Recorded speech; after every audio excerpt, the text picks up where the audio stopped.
specific for photo and video, sir. Sir, my questions are answerable by yes or a no. Can you Yes, sir. please constrain yourself to these questions, unless I tell you, okay? Objection to that, Your Honor, please. And you got this training Your Honor, from can I Max. check that? I have to Before make an counsel for objection. respondent proceeds, counsel for the prosecutor to let the presiding officer Your Honor. recognize you first. You are so recognized, sir. What is your objection? Thank you so much. Inasmuch as I would like to accommodate the defense that in asking the question that the witness is to be limited to a yes or no question, Your Honor, please. Unfortunately, Your Honor, please, that's not sanctioned in the rules. There is nothing in our rules that would allow a defense to constrain a witness, even on cross-examination, to answer the questions by a yes or no answer. It's not in the rules. So, Your Honor, please, we cannot constrain a witness to answering either a yes or a no. The witness should be able to qualify. The usual answer by the defense is that it could be handled by the prosecution on redirect. But that is not the case, Your Honor, please.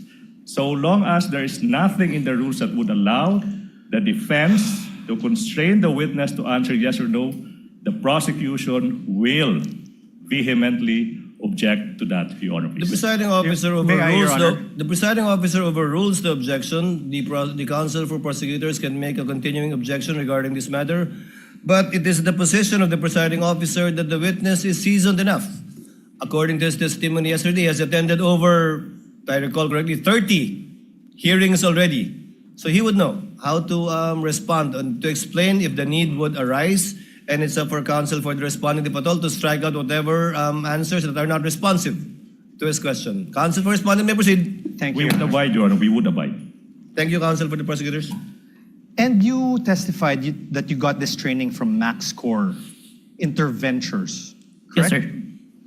And you said that the training you got from Max Core Interventures was in digital forensics. Yes, sir. I have with me in Articles of Partnership of Max Core Interventures Co. You see that it states that it is the Articles of Partnership of Max Core Interventures Co. Your Honor, may we allow Attorney Stephen Magallaon to also approach the witness stand to peruse the document. And of course, at this juncture, Your Honor, please, I have to object. I have no question yet, Your Honor. I am objecting to the witness being shown an articles of incorporation, a Articles of partnership of a partnership, Your Honor, please. Anyways, since the question has not been asked, I will. Let us wait for the question, counsel. In the meantime, the presiding officer allows counsel for the prosecutors to examine the document being presented to the witness. And Your Honor, for the reference of the senators, we are flashing this Articles of Partnership on the screens. Sir, please take a look at page 2 of these articles.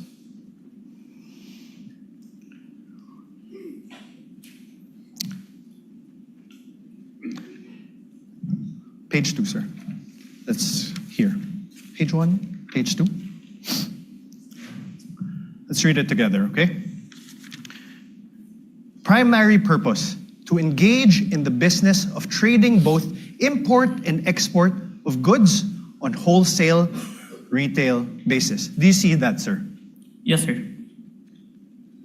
Now on page, the very same page 2. The secondary purpose. Let's read it together again. Own, use, improve, develop, subdivide, sell, exchange, lease of all kinds, including buildings, houses, apartments, and other structures. Do you see that, sir? Yes, sir. After that, in the same page 2, the secondary purpose is to print, publish, distribute, buy, sell, acquire rights to and generally deal in all kinds of software packages, books, periodicals, newspapers, magazines, journals, and other publications dealing in or having to do with subjects of all kinds, character, and all acts of things as may time to time be deemed needful, necessary, or required. You see that, sir? Yes, sir. Thank you, sir. Now I'm showing you a screenshot of the website of this MaxScore Interventures Co. It states under About Us. I am also flashing this on the screen, Your Honors, for the ease of the senator judges.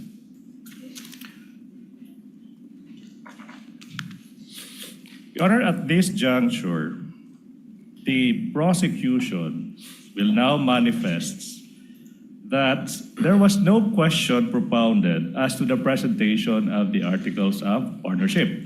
And the counsel is now moving forward to the presentation of an alleged website.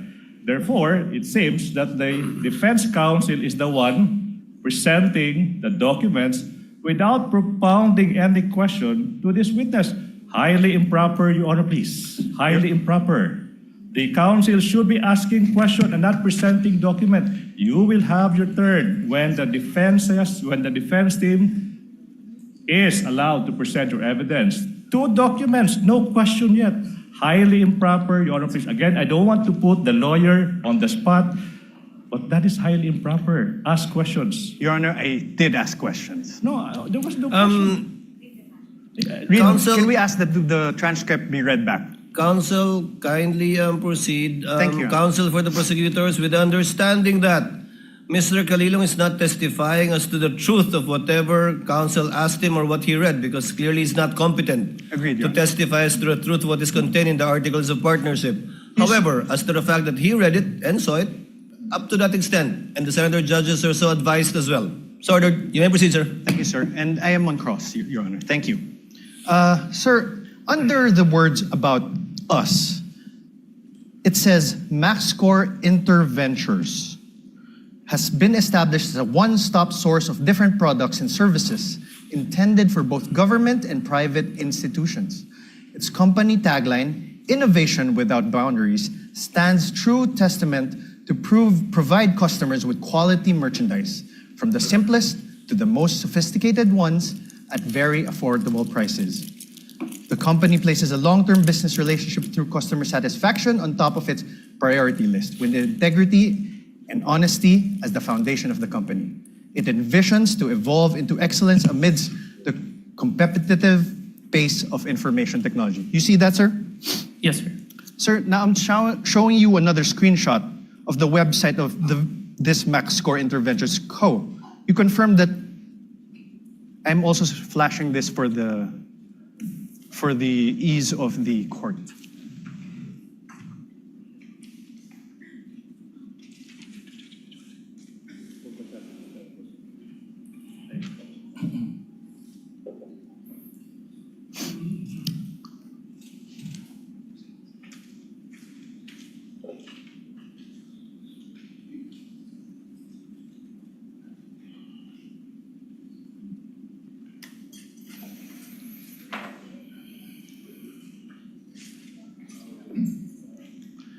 Sir, At this point, Your Honor, please, allowed. The prosecution is allowed.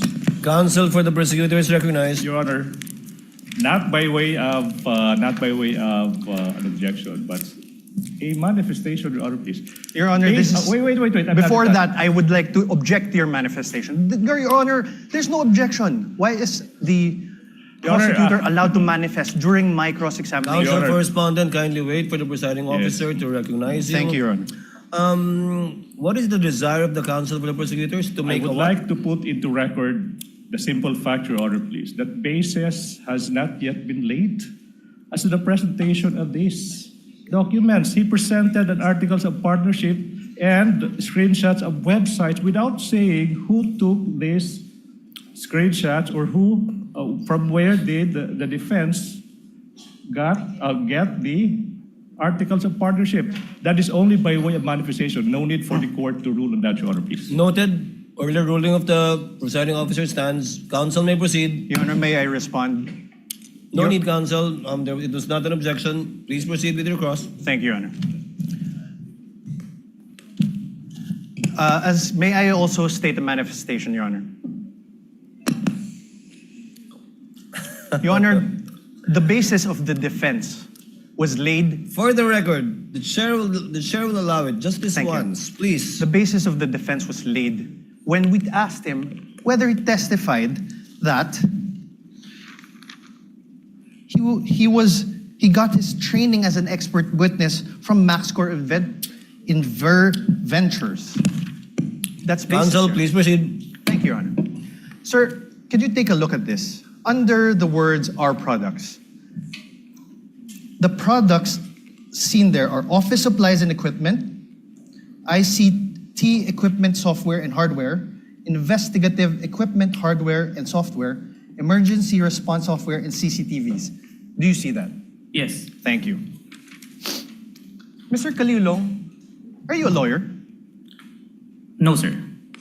Yesterday, you testified that you signed the affidavit of investigation dated February 10, 2025. Yes, sir. Your Honor, may I request a copy from the prosecution? I think it is Exhibit P-4-3 in series.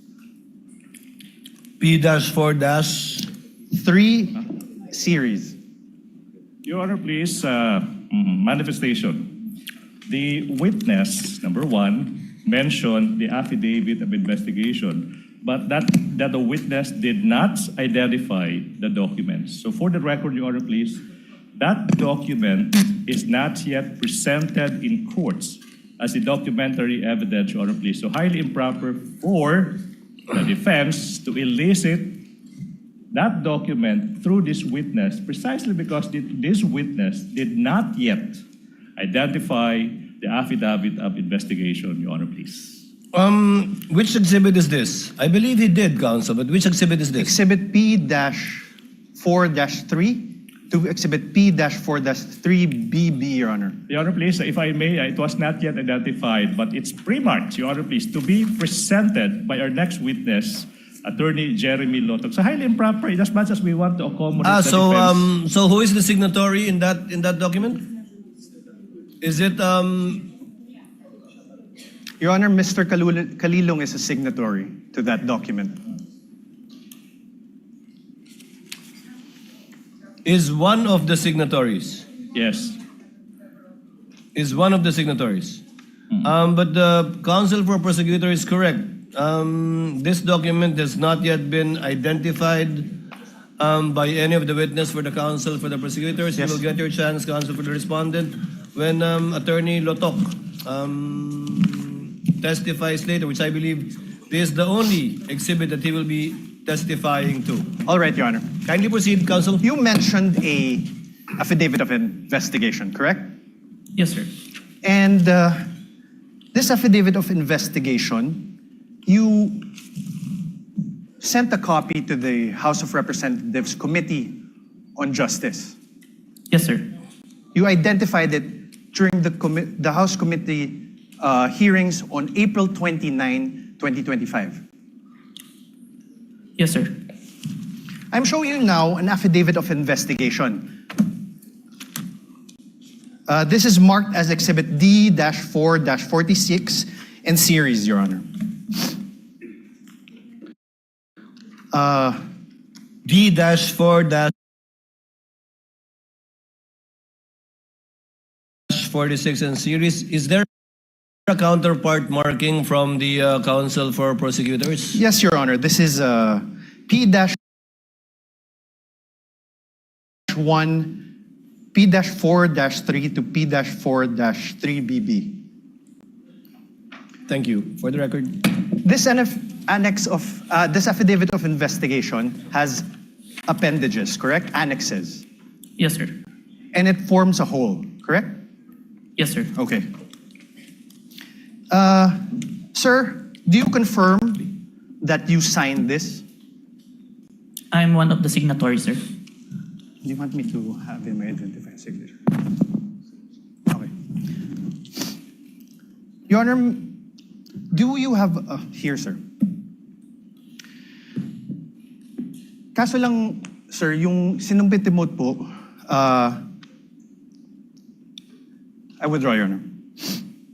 Apart from this affidavit of investigation, dated February 10, are you aware if there is another affidavit of investigation executed by the NBI represented by the Cybercrime Division in relation to this case? This is the only one that is submitted, sir. No, executed, signed. Your Honor, My question is the defense executed. cannot argue with the witness, Your Honor, please. The witness would know how to respond, counsel. If he is not responsive to your question, do not argue with the witness. Yes, Your Kindly Honor. rephrase. Apart from this affidavit of investigation, are you aware if there is any other affidavit of investigation signed by the NBI represented by the cybercrime? Okay, at that juncture, I have to object. Vague, Your Honor, affidavit of investigation signed by Related the to this NBI. case, Your There could Honor. be thousands. Related of to this documents. case. If the witness knows, witness may answer. Is there any other affidavit of investigation executed by the NBI cybercrime in relation to this case, witness? As far as I remember, sir, this is the final affidavit of investigation, sir. Final affidavit. Are you sure, Agent? Let me remind you that you are under oath. Yes, sir. I have with me a certification, a DOJ certification executed by J.V. Lawrence B. Bandung, Senior Assistant State Prosecutor J.V. Bandung.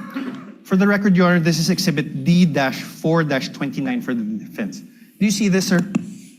Yes, sir. This certification dated February 5, 2025, states, and I quote, the complaint referral does not contain all the necessary evidence to prove the essential elements of the crime. Therefore, it is recommended that the same be first referred for case buildup. Do you see that? Yes, sir. Now below that, in the second page, below that, under the word notes, number 1, therefore, states, and I quote, that there is no, may I have this flashed on the screen, please? For the ease of the court. So the honorable court can follow. Under notes again, sir.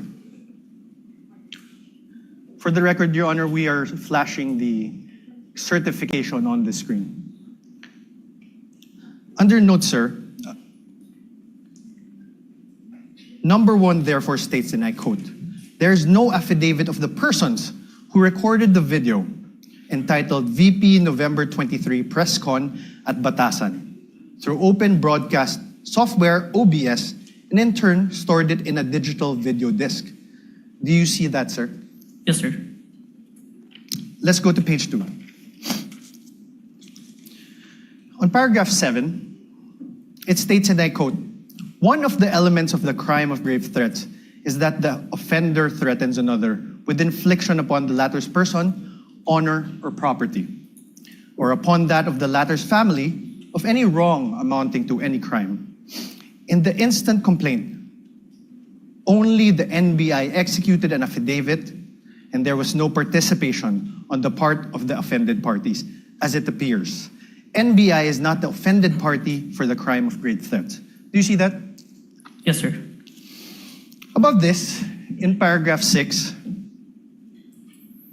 it states that, and I quote, only the minutes of the meeting with several personalities and representatives from various media outfits were submitted. And although the minutes were signed, there was no individual affidavit executed regarding the contents of said minutes. Do you see that, sir? Yes, sir. On paragraph 5, it states that, and I quote, the affidavit of one Patria Morales mentioned that she stored these footages in a USB and submitted it to the NBI. However, there was no USB attached to the complaint, only a DVD was attached. There was no detail regarding the contents of this DVD. Do you see that, sir? Yes. On paragraph 4, it states, and I quote, Annex L did not indicate who made such TSN.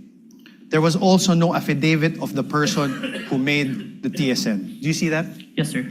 On paragraph 3, it states that, and I quote, Annexes I and K, open parenthesis, DVDs with markings NBI-CNN-C-, NBI-2412-43-6-2 and NBI-CCN-C-2436-2, close parenthesis, were not accompanied by an affidavit of the record and TSN, also affidavit of the one who will execute the TSN.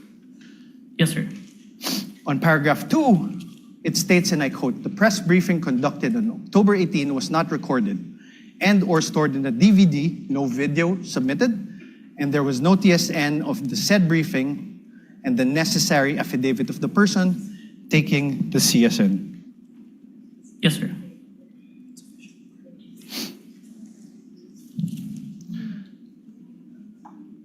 Now you are aware,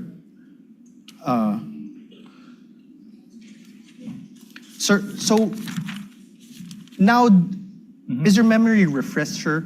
Did the DOJ send back the original affidavit of investigation to the NBI? Yes, sir. As far as Thank you. Now, you are aware that on February 11, 2025, the NBI, through its then director, retired Judge Jaime B. Santiago, wrote to the Office of the Prosecutor General, submitting a revised affidavit of investigation. Yes, sir. This is your affidavit of investigation dated February 10, right? February 10, 2025. Correct? So, wait. So, objection, Your Honor. The defense said that this is your affidavit, dated February 10, without showing any document to I'm the asking, witness. sir, How could the witness answer to a question that is not accompanied with a document? That should be the basis for the question and the and answer, this Your is Honors. your affidavit. I will reform, Your Honor. Kindly reform, counsel. Thank you, Your Honor. This is your affidavit dated February 10, 2024, correct? Please check.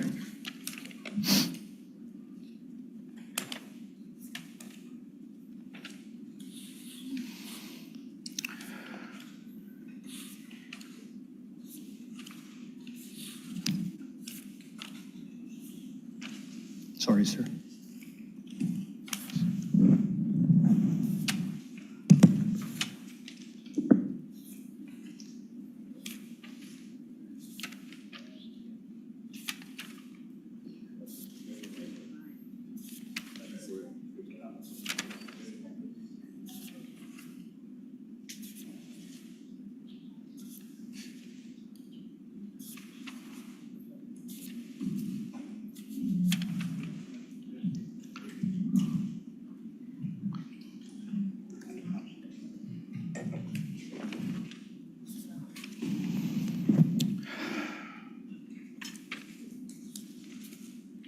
Your Honor, can I make a manifestation, Your Honor, please? Your Honor, can we object again to this manifestation? Manifestation. I will not even object. I'm being generous. Your Honor, Counsel, the let's wait for the witness to review it. It's a voluminous document. Ano, The signature is on the last page.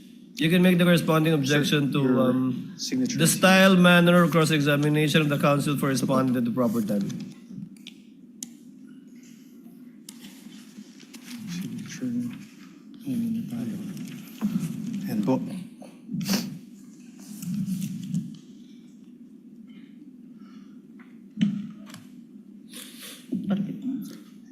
Is this the amended affidavit of investigation? This is a photocopy of the Yes, sir. affidavit, sir. This is the amended one. Yes, yes, sir. The photocopy, sir. Thank you. With the permission of counsel, Mr. Calilong, what was the date of the first affidavit you submitted that was returned by the DOJ to the NBI? As far as I remember, January 30, and was when the certification was issued, we complied with the requirements and submitted it on February 10. Have you there's a revision. identified that affidavit of investigation dated January 30 in yesterday's proceedings? No. Yes or no? Sir? Have you identified the January 30? The one that I identified, Your Honor, is the authentication, Your Honor. Not the affidavit of investigation. So you have not done so. Yes, sir. This one, you have not done so too. Yes, Your Honor. For the record, counsel, you may proceed.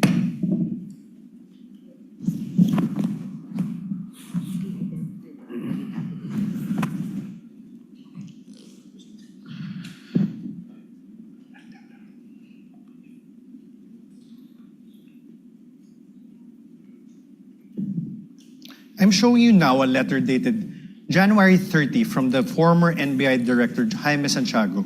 Now, I have to object, Your Honor, please. You know, the defense has been confronting this witness with documents, even without marking and identifying the source of these documents. Your It's Honor, like that's- plucking out of thin air a document, presenting them the document to the witness, and withdrawing the document Your Honor, that's up without to the... even introducing this piece of evidence, this piece of exhibits into evidence. So my question is, through the presiding officer, is the defense not entering these documents into evidence, Your Honor, please? They can do so at the proper time, counsel, but insofar as the witness is concerned, I think the basis was laid when he said that he executed only one affidavit of investigation in connection with this case. Now it seems that there are two affidavits. I would like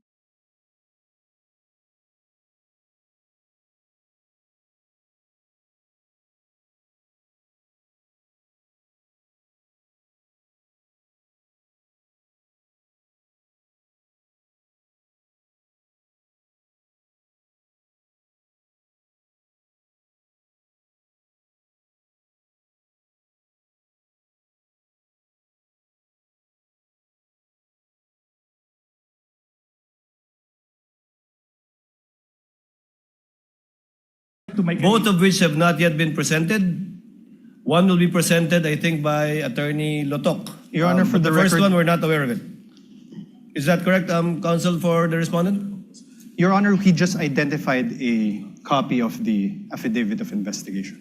Dated January 30? April 10, 2025. April, February February 10, 10. sorry, Your Honor. February 10. February 10, Your Honor, please. What about the first affidavit? The witness said he had a first affidavit. Yes, Your Honor. Not yet. Not yet. Yes. You only cited a January 30 letter of Yes, the Your Honor. former NBI I cited, Your Honor, a Director. certification by the DOJ returning an affidavit. And that is now the problem, Your Honor. In fact, even I am confused because the documents are not introduced into evidence by the defense. Counsel, please, As an- please proceed and kindly help the court to be clarified you. regarding this matter. You mentioned that you mentioned that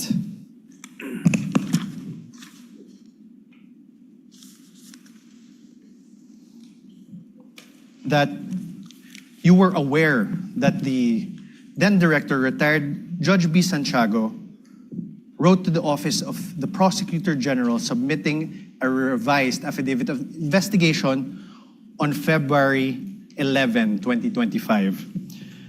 I'm showing you now that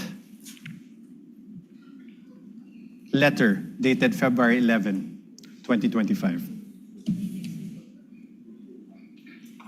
For the record, this is Exhibit D-4-43 for the defense. Up for the defense, you mean pre-marked, I Pre-marked. suppose. Because when you say marked as evidence for the Pre-marked. defense, it's not yet.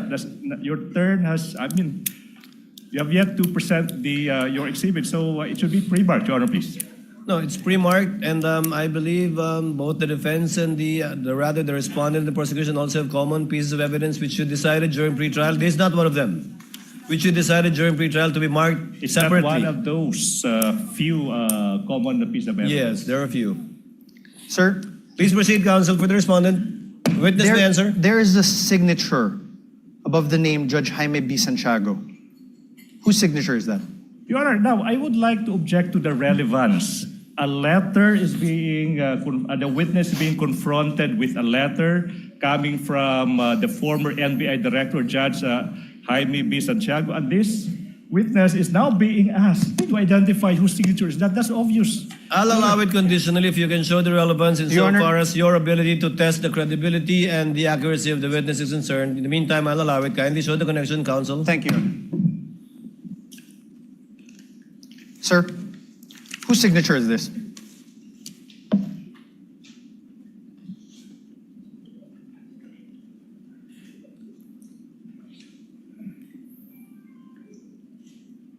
As far as I remember, signature of Director Santiago, sir. Thank you. On the last line of the letter, on the fourth page, sir, please take a look.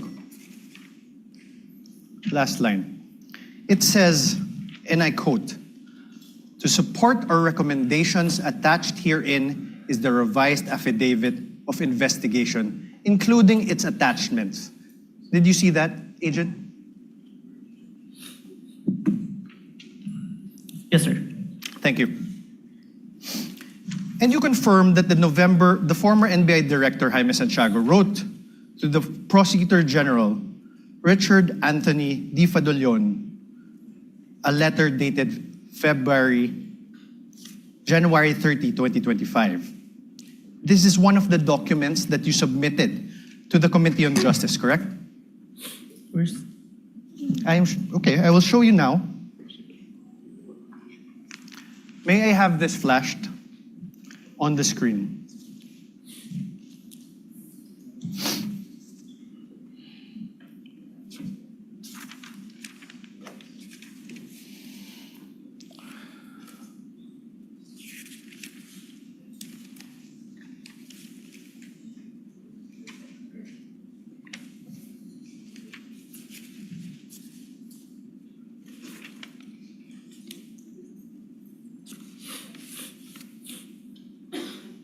Do you recall this document? January. Yes, sir. Yes.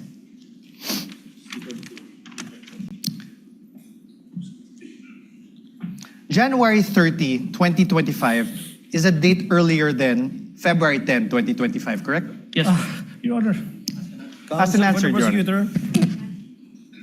Your Honor, the witness being asked which Your Honor, ask and came answer. first. I mean, relevance, Your Honor. Relevance. Counsel, if the witness knows and the counsel for respondent will be given the latitude to test the credibility, accuracy, and completeness of the testimony of the witness. But we note your continuing objection, because you already sound frustrated, counsel, in regard to this line of questioning by the I'm very counsel for the patient, Your Honor, respondent. please. I'm very patient. The counsel for respondent may proceed. Witness Thank may you. answer. He already answered, Your Honor. Thank you. You earlier confirmed that there was actually a certification dated February 5, 2025. You Objection on misleading. I don't I have no remember question, this Your Honor. witness Let stating the that there counsel was- finish with this question, counsel. He even read it, Your Honor. You likewise confirmed that in that said certification, dated February 5, 2025, the earlier affidavit of investigation were subject to 7 recommendations. And you confirmed that you read that. Objection. Misleading, Ground for the Your Honor, objection? please. Now the counsel mentioned 7 grounds. 7 grounds, and I don't remember this witness uttering the term 7 grounds. What I do remember, Your Honor, please, is that this witness was confronted with a certification, a letter, whatever, but now the counsel is now asking this witness to confirm the contents of those certifications or letters. Misleading. No, That's Your- not allowed during cross. The counsel is now assuming facts that have yet to be established. Can I repeat that? This witness was only confronted with certifications, letters, dated this, dated that. And now, the counsel now asking, Your do Honor, you please, confirm- he's do you now confirm, testifying. right? Wait, let me finish. Now he is asking this witness to confirm that in that letter there are 7 grounds, as if this witness uttered those words. The ground is misleading, definition. This counsel is assuming facts that have yet to be established. through this witness, Your Honor, please. Counsel, again, the witness is not a newbie. I think he can handle himself and would know how to answer if indeed he is familiar or not with what is being presented to him. And thus far, he has responded based on his knowledge of these documents. Chair will allow it. Witness may answer. Sir, Can you repeat the question, counsel? you confirmed that there was a certification dated February 5, 2025. You likewise confirmed that in said certification, Your Honor, compound question. there's no question. Wait. Kindly wait for the presiding officer to recognize you before answering. Yes, Your Honor. Yes. Much Please, obliged, Your Honor, counsel for please. the prosecutors, please finish with your objection. Thank you so much. Can I? Yes, Your please Honor, proceed, counsel. Compound questions. The witness is now being confronted with two successive questions without allowing this witness to answer the first question. What makes a compound question? No need to lecture, counsel. Counsel for respondent, please reform. Your Honor, I had no question. I had no question yet. Kindly proceed with your question. Thank you, Your Honor. The earlier affidavit of investigation was subject to 7 recommendations from the DOJ Vague, Your Honor, for case please. build-up. Objection, vague. The earlier investigation, which investigation is the counsel referring to? We already Objection, vague. We already established, Your Honor, there was an earlier one. This is Overruled again. The witness is competent enough to testify. Overruled. Witness, kindly proceed with your question, counsel. Yes. In the revised affidavit of investigation dated February 10, 2025, that you identified, despite DOJ's recommendation number 6 that you earlier read, Objection, Your Honor, objection. Sir, Your Honor, I'm not If yet the finished. ground is Can we already- wait for the counsel to finish with his question, counsel, please? Okay, Your Honor. The question, sir, there were still no affidavits of the journalists from the media outlets in your affidavit of investigation dated February 10. Witness, not answer first. Objection, Your Honor, please. Misleading. Why is it misleading, counsel? The counsel said the earlier affidavit of investigation. In fact, Your Honor, please, he referred to the February 10 investigation. That's not the earlier investigation. That is the final affidavit investigation submitted to the DOJ. Misleading. Misleading, Your Honor. Your Honor, The presiding officer will ask the question. Mr. Witness, did you attach the said affidavits revised, right? of the two witnesses that viewed the video of the vice president in the February 10 affidavit? Yes, sir. Let me qualify my answer in number 6, sir. You may do so. In number 6, sir, the DOJ requested an affidavit to be executed regarding the contents of the minutes. I executed an affidavit attesting to those minutes, sir, which I'm part of the interview, sir. But was it attached to the February 10 affidavit? Yes, sir. Counsel for the respondent, your witness. thank you. Sir, but there are no affidavits of the journalists from the media outlets, correct? My question is not found there, Your Honor. Oh, Your Honor, please. My question is Your not found Honor. there. Okay, wait. The counsel is confronting the witness with a document, and he propounded I questions, was and then not- he asked another question, and he took the document away. What's Your the Honor, purpose of that? I was Objection, not- Your Honor, please. My question is plain, Your Honor. Let the Do you- witness peruse the document you presented him with. Let My- him answer that through a document. My question is plain, Your Honor. Your Honor, a witness should be allowed to peruse the document I am that he not- was confronted with. Counsels, please. Witness, I think the witness understood the question. Mr. Calilong, you may answer if you understand the question. I will repeat the question. Your Honor. Kindly repeat, counsel. Thank you, Your Honor. There is still no affidavits of the journalists from media outlets appended on your revised affidavit of investigation, sir. May I qualify my answer? No, sir. Oh. Just answer a yes or no. Kindly look at the document presented to you. On redirect, counsel can make you explain the disparity, if any. The question is simple. Are the affidavits attached to the affidavit of investigation?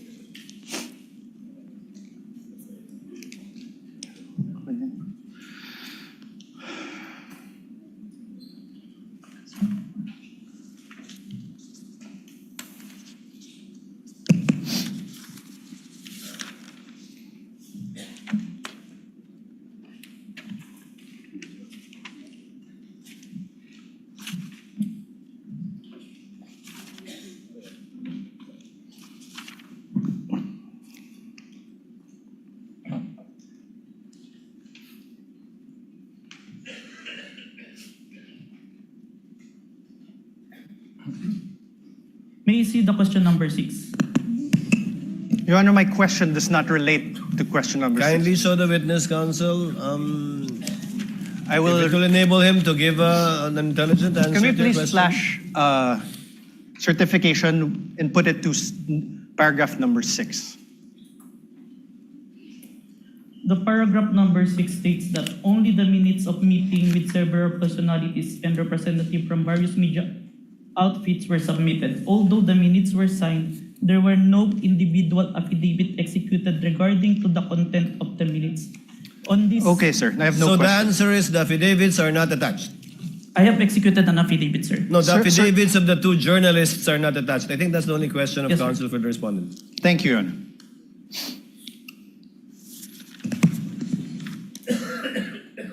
Instead, sir, as you confirmed, what you appended to the affidavit of investigation are affidavits of NBI agents, correct? Yes, sir. Not the journalists who were present The one during the November 23, 2024 press conference. The one who interviewed, sir. Yeah, the one into interview. Not the journalists. Yes, sir. Ask and answer, Your Honor. Sir, in the revised affidavit of investigation dated February 10, 2025 that you identified, despite DOJ's recommendation number 7,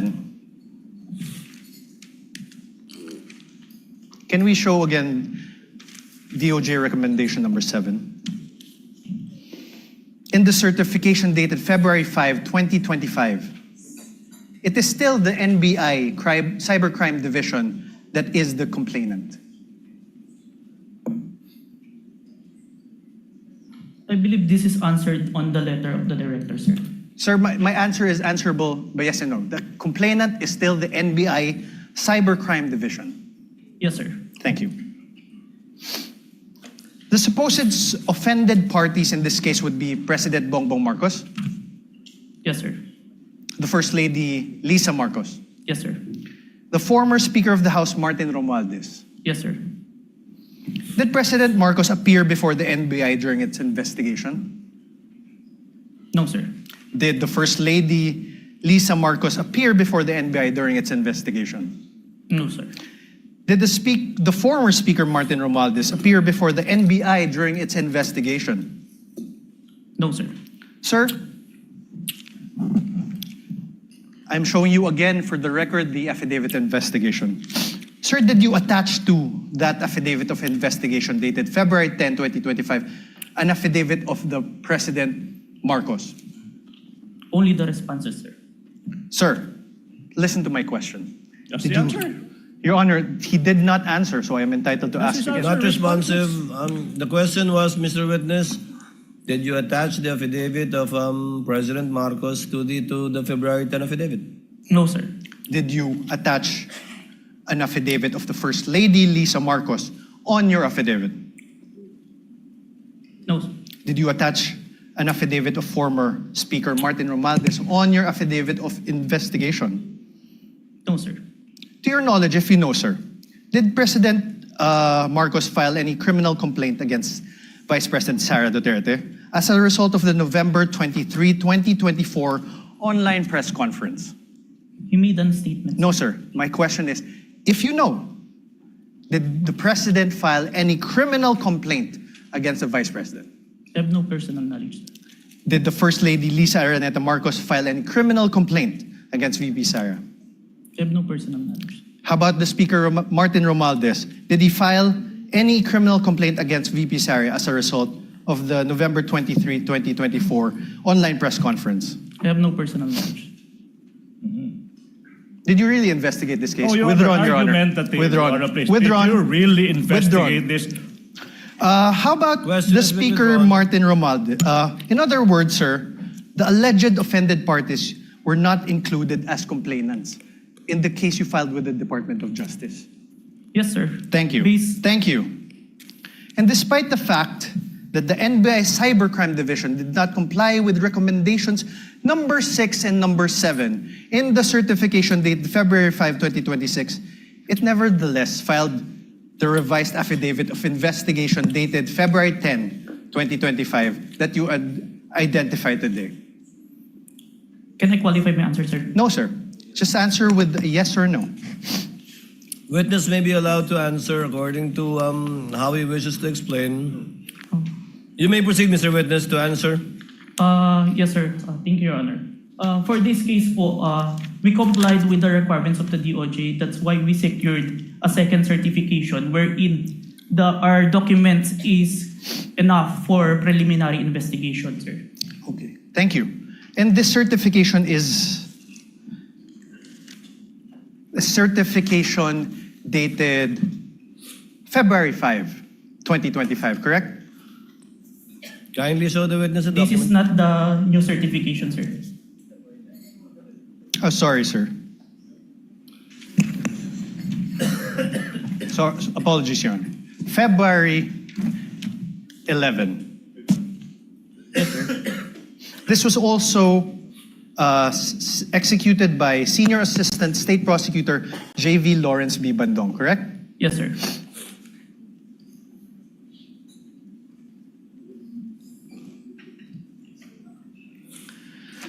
Now let's discuss the nature of the investigation you conducted.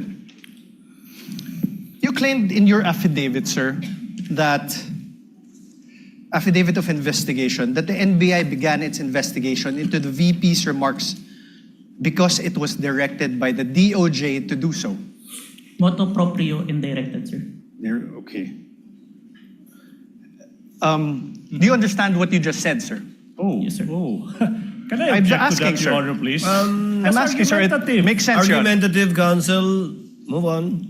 Mutuo proprio, sir, means, Oh, no, objection. You cannot lecture, counsel. This is sir, what does mutuo cross-examination. you mentioned mutuo proprio. What does it mean? Even without a complainant, we started the investigation, sir. Are you sure, sir? Oh, argumentative. Are you sure, I can- sir? Move on, Are counsel. you Move sure, on. sir? How?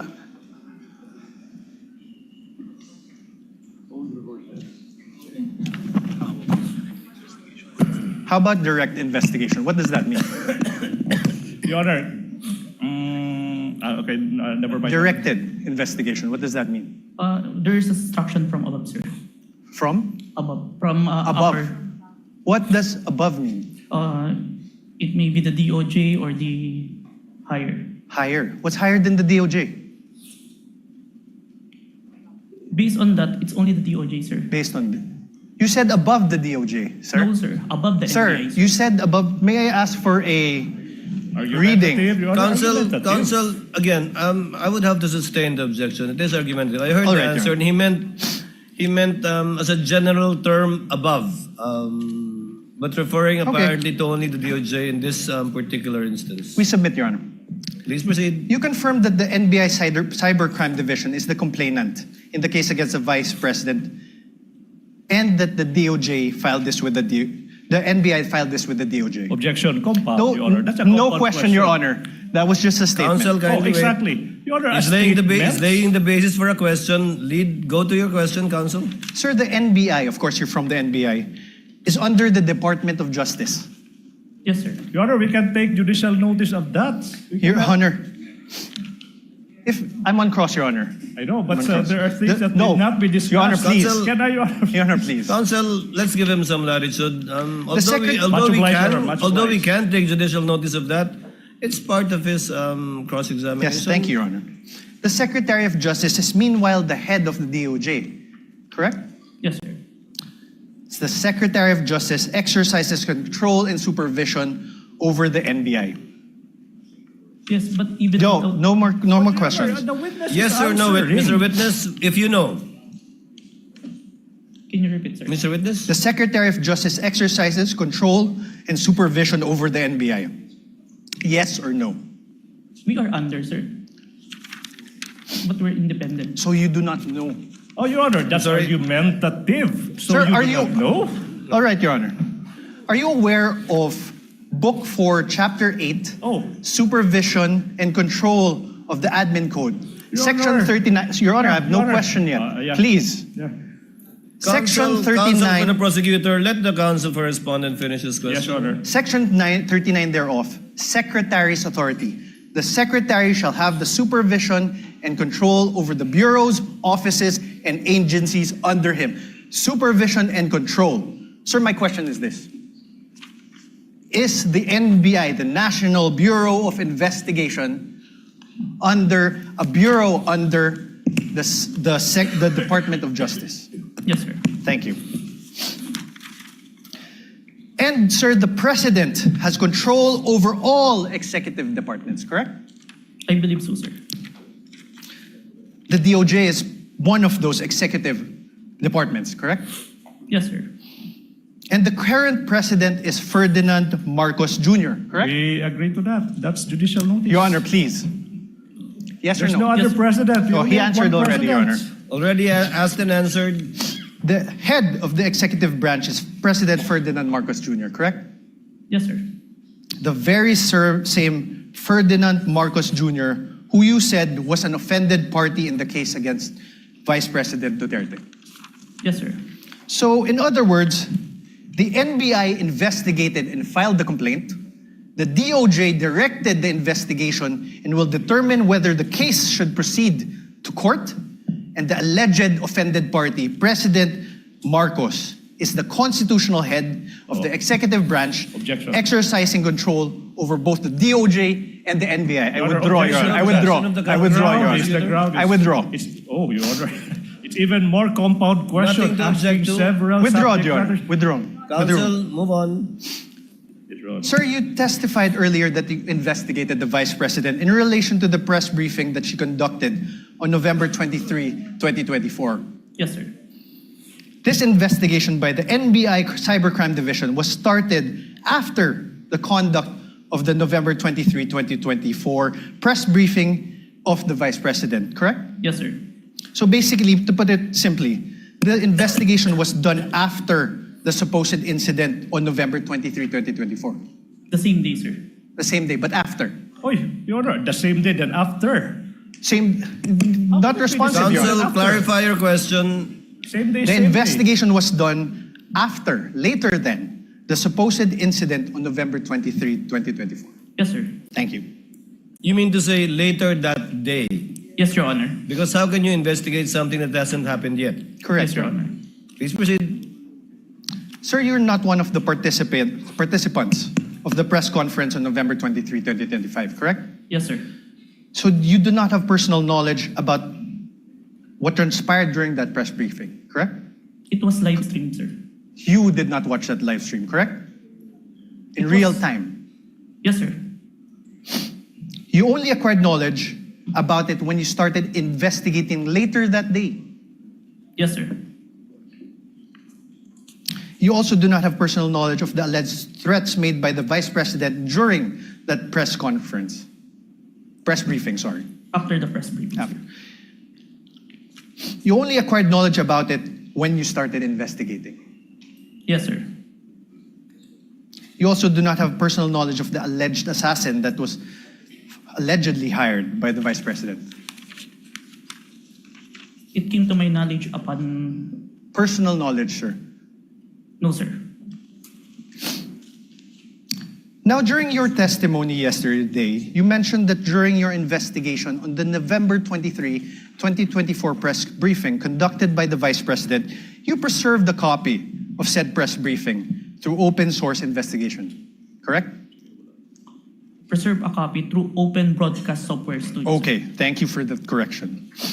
One of the videos that you were able to preserve in relation to your investigation is the screen recording of the November 23, 2024 press briefing conducted by the Vice President, right? Yes, sir. Your Honor, may I move that the very same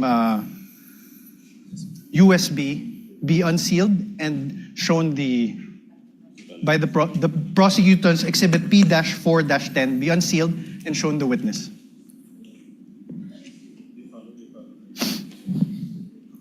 Counsel for the prosecutor, so instructed. Thank you, Your Honor.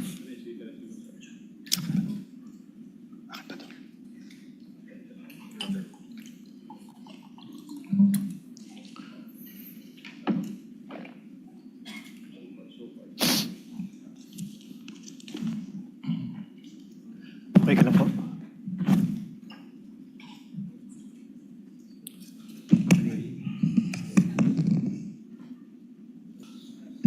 Your Honor, may I request that he unseal the USB and that it be allowed to be played. Which part, counsel? Your Honor, we will play various parts of not the whole, That's what I was worried about. Yes, Your Honor. We understood by the faces of the honorable members of the court. So you will We will just play parts. Yes, Your Honor. Of it, and you identified, I presume, the time.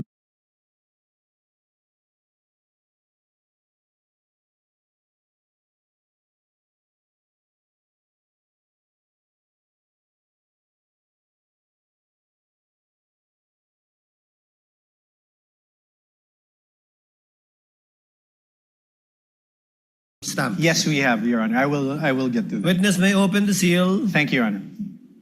and counsel for the prosecutors is instructed to accompany one of the counsels for the respondent, in the tech booth to make sure that it's the same USB being presented. For the record, Your Honor, the witness is opening the prosecution's exhibit P-4-10, Your Honor. This is the video dated November 23, 2024.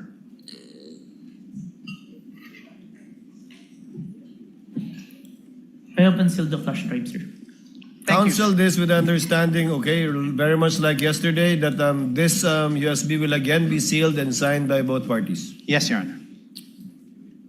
Your Honor, may request that this be played.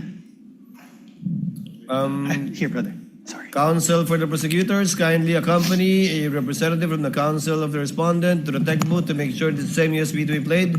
Kindly just guide us through, Counsel Attorney Narvaez, as regards to timestamps. Thank you, Your Honor. I will. Please don't forget your promise that it's not going to be the whole 2 hours. Yes, Your Honor.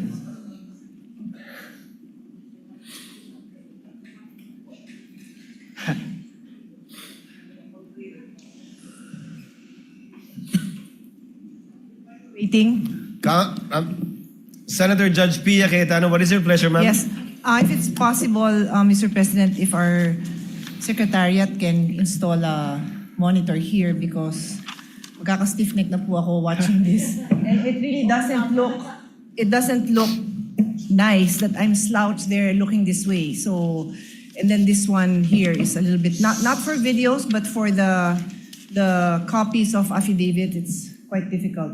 So if they can put one here, Secretariat. the others want another, but I can speak for those in the front row we would like to request. Thank you. The clerk of court, rather, is instructed to kindly install a TV monitor in front of the tables of the counsel for the parties instead of at the witness stand. Both sides.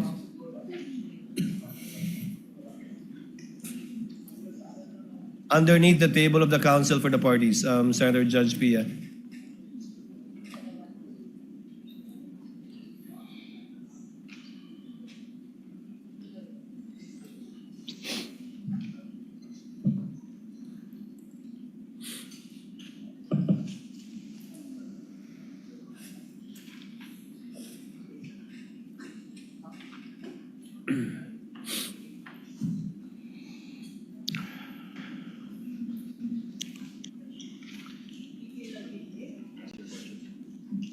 Counsel, for the record and for reference, kindly identify the timestamp that you will be playing. I presume in chronological order.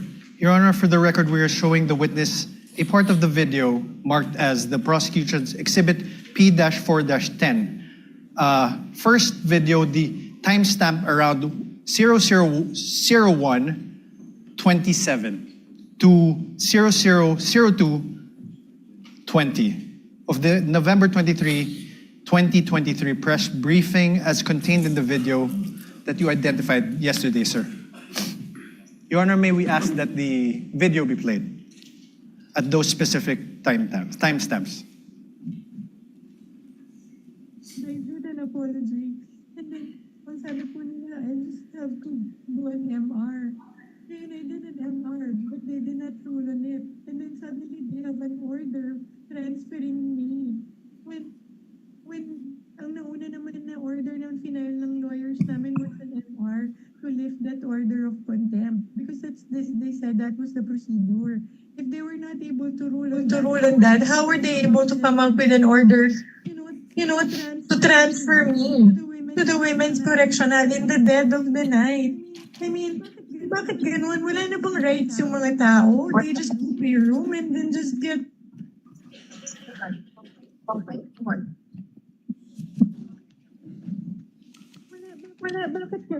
I don't understand. Your Honor, may I ask that the video be stopped?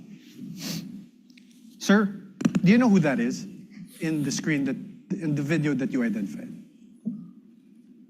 Attorney Sulaika, as far as I remember, sir. And Attorney Zulaika, as far as you remember, Attorney Zulaika is who in relation to the Vice President? You may answer not a yes or no question. As far as I remember, she is the COS. COS meaning Chief of Staff, Chief of right? Staff. And she is there in that video because she was cited in contempt by the House of Representatives, correct? If you are aware, you're the investigator. Prior to the... Sir, my question again. The witness Let is the about to witness answer. answer. Witness was in the process of answering. Prior to the scene, I have no personal knowledge, but based on her statement during the video, I think it was mentioned. So you didn't investigate the things that happened prior to the scene, correct? Sir, yes or no? We have investigated, sir. You didn't investigate. Oh, I did, sir. argumentative. That's why there's an October 18, sir. So what happened before that? If you investigated, I what would happened? say I don't have personal knowledge, sir. Sir. Because I'm not present during that time, sir. Witness is not responsive. The question was, what happened prior to this video, this particular clip of the video, if you know, given that you investigated the incident, as you said? As far as I remember, there is a hearing in the House of Representatives. What committee, sir? I can't remember the committee, sir. What happened, sir?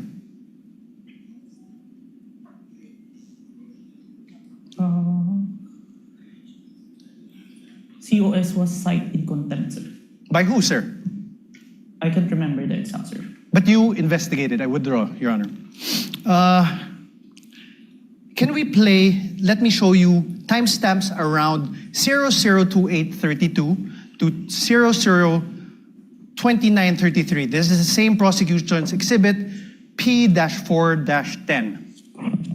That is the video you identified yesterday. Your Honor, may we request that that video be played? Hindi ako lalabas. Pwede magtanong. Just very quick. Jason, if I may. Sorry. Go ahead. So after you pushed back attorney, they left the room, no? Tama ba? Did they appreciate that detail accurately? Because I think alam din naman nila na mali yung ginagawa nila. You don't put people in the dead of the night. What is that?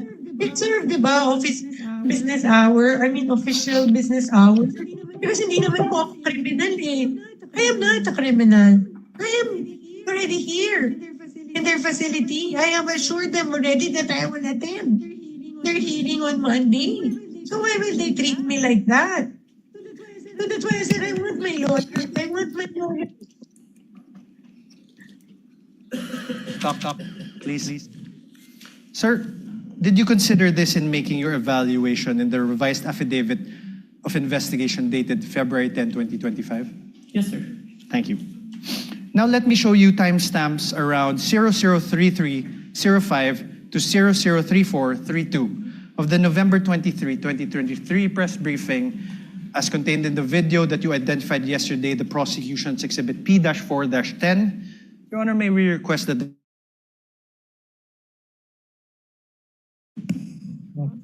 You're online, ma'am. Go ahead, ma'am. Go ahead.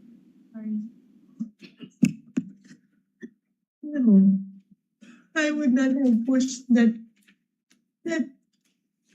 bed by myself if I did not feel that I was being threatened. My life is being threatened. Alam niyo, I'm sure you saw in the hearing that my back hurts. I cannot parang lift everything. I cannot. But dahil natakot ako, I feared for my life. I really pushed that myself. Hindi lang to harassment. This is really a threat to my life. They gang up on you in the middle of the night? Huh? How is that done? Isn't that a threat to my life? Alam nila na I'm sick. I have said that repeatedly when the doctor came here. Stop. Thank you. Sir, did you investigate the threats to Attorney Zulaika's life? We need a complaint for this one. That's why Yes or no, sir? Did you investigate? we did not, because there's You there's did no not. complaint. Okay, thank you. The motto pro No question, sir. If the witness may be allowed to answer, Your Honor? I had no question. Already answered. Did you consider this part in making your evaluation in the revised affidavit? Asked and answered. He said This is a yes different earlier. part, Your Honor. This is a This is different part. Did you Witness may consider answer. this part in your evaluation, the revised affidavit of investigation dated February 10, 2025? yes, sir. Okay, so despite considering these parts of the aforesaid videos, the NBI still recommended the filing of complaints for grave threats and inciting to sedition only against the Vice President. Yes? May I qualify my answer, sir? No, sir. Yes or no? There's a reason why Sir, your counsel may ask you questions. This is my turn. Proper Sir? subject matter for redirect. So despite Counsel, considering these parts of the videos shown to you, the NBI still recommended the filing of complaints for grave threats and inciting to sedition against only the Vice President. yes, sir. Now, in the revised affidavit of investigation dated February 10, 2025, in page 15, paragraph 40 thereof, it is stated there, and I quote, "We unanimously believe that Vice President Duterte may be held liable for grave threats defined and penalized under Article 282 of the Revised Penal Code, inciting to sedition defined and penalized under Article 142 of the Revised Penal Code in relation to RA 10175 or the Cybercrime Prevention Act of 2012. You see that, sir, right? Yes, sir. This conclusion was reached by you together with other affiants of the revised affidavit of investigation dated February 10, 2025, correct? Yes, sir. Now, sir, you mentioned that you're not a lawyer, right? Asked and answered. Asked and answered. To date, Move on, we are counsel.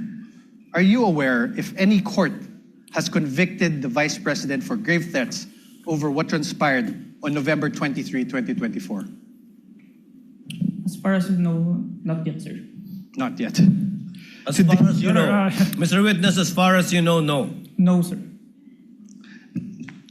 Proceed, counsel. To date, thank you, Your Honor. To date, are you aware if any court has convicted the Vice President for inciting to sedition over what transpired on November 23, 2024? No on my personal knowledge, sir. Thank you. But you're the complainant, right? Argumentative, Your Honor.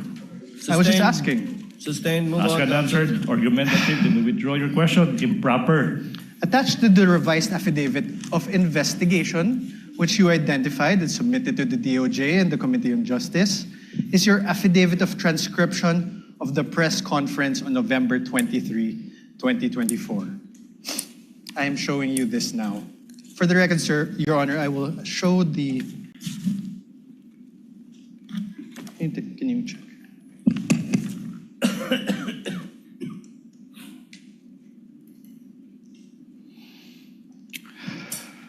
Sir, please take a look.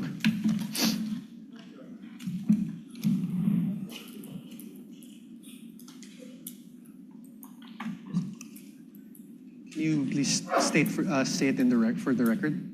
This is your affidavit of transcription.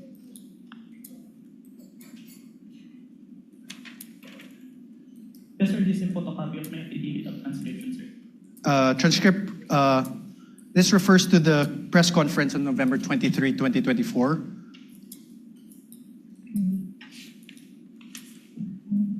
Yes, sir. You signed this on December 20, 2024. Yes, sir. Sir, please take a look at your paragraph 2. Let's read it together. In relation to the ongoing investigation, the undersigned was tasked to transcribe the screen-recorded video of the press conference of Vice President Sara Duterte on 23 November 2024, which was saved on a DVD. You read that, sir? Yes, sir. On paragraph 3 thereof, let's read it together.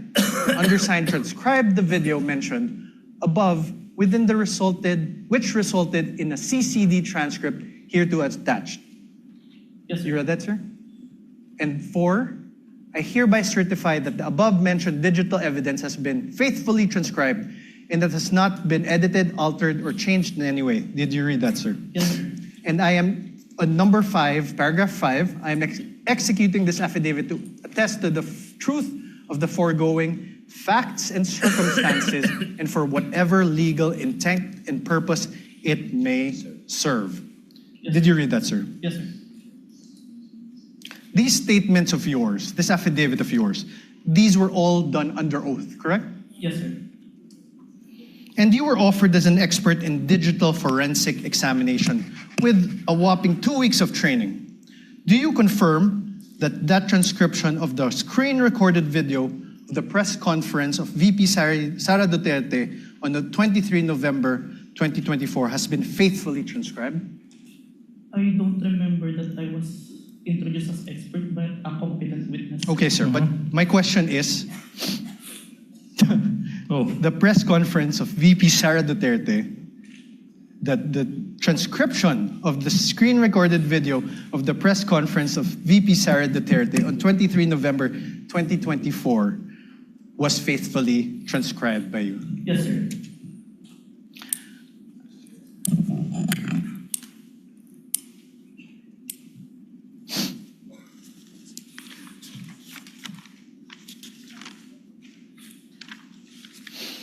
Sir, attached to this affidavit is the transcript, correct? Can you please take a look? Yes, sir. And Your Honor, may I ask again that the video, parts of the video be played of the press conference on November 23, 2024. Let's go through it together, sir. Where's the timestamps?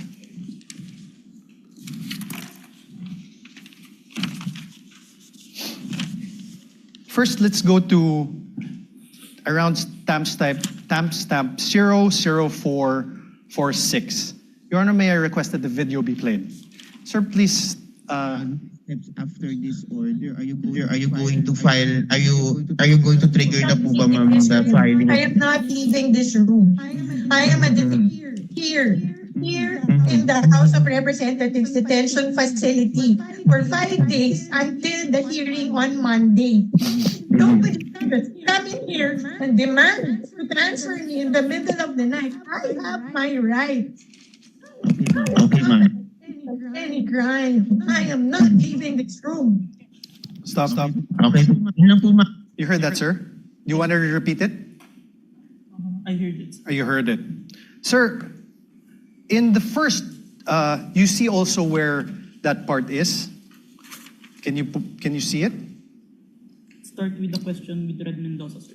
Okay, after the Zuleika Lopez. Did you hear that? Yes, sir. Okay. Mr. Witness, kindly speak to the mic. Yes, Your Honor. You heard, she said, I am not leaving this room.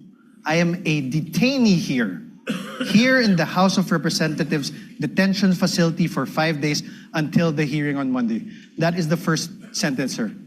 My question is this. Does your transcript have the words a detainee? Can you repeat the video, sir? Okay, let's do it. Please play for the video again, Is please. instructed to kindly play the video timestamp identified by counsel for respondent.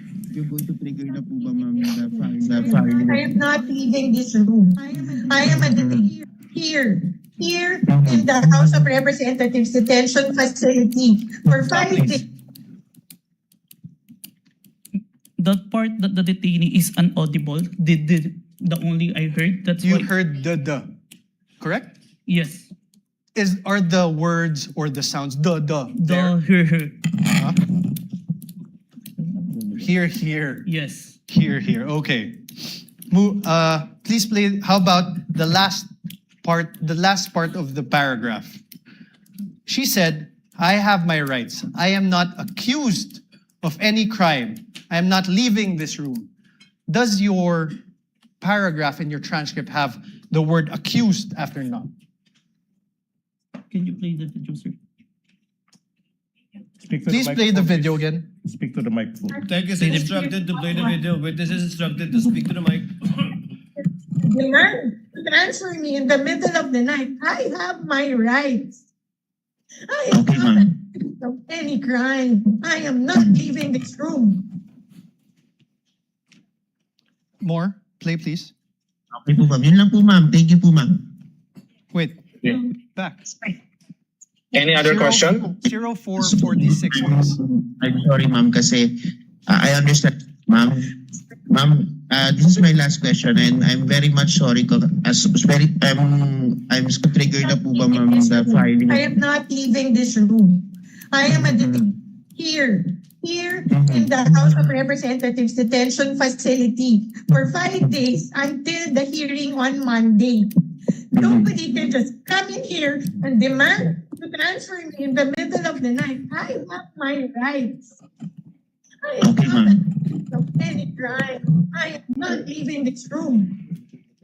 Stop. Okay po, ma'am. Is the word accused in your transcript? What I heard is root, sir, The root of any crime. of any crime. Yes, sir. Let's play 001238. Can you please go to 001238? Personal. Sinabi nila sa iyo, yung contempt. Diba? Sinabi nila sa iyo, isip namin yung contempt. Ipatusin yung apat. Sabi nila sa akin, if you notice if you're anywhere in the hearing, sinuspend po ng Chairman Chua yung Wait. yung Stop, please. Your Honor, please. Please. Now, I'm now registering my objection as to the relevance, Your Honor, please. If I may explain, Your Honor, of this line of questioning, Your Honor, please, if I may. Counsel may explain his objection. Your Honor, please. This witness already identified the video containing the contents of that press conference on November 23, 2024.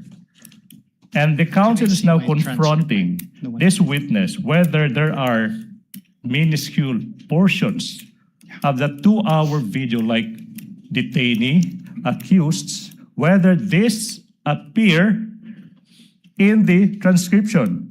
Now the basis for the objection is irrelevant. How can it be relevant? How can it be relevant, assuming but not conceding that these two minuscule words, detainee and accused, are not reflected in the transcript, when in fact this witness said he investigated not only on the basis of the transcript, but on the basis of the video that he himself viewed? What's the relevance? Overruled. Part of cross to test the accuracy and the truthfulness of the witness insofar as his transcription of the video is concerned. Thank you. Counsel may proceed. Thank you. Please play again 001238.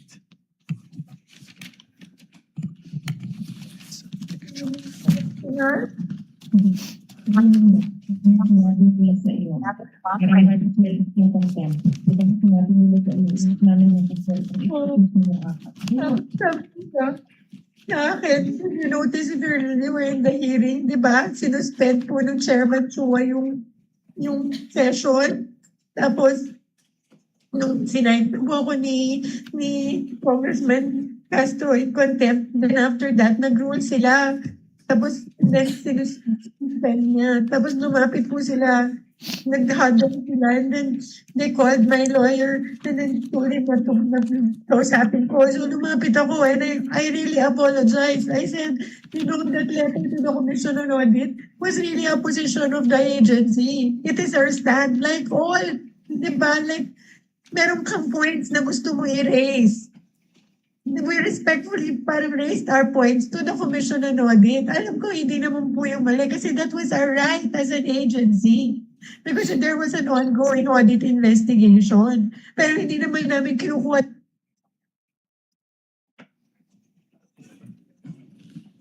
Narinig mo ba? Narinig mo? Did you hear the Vice President speaking?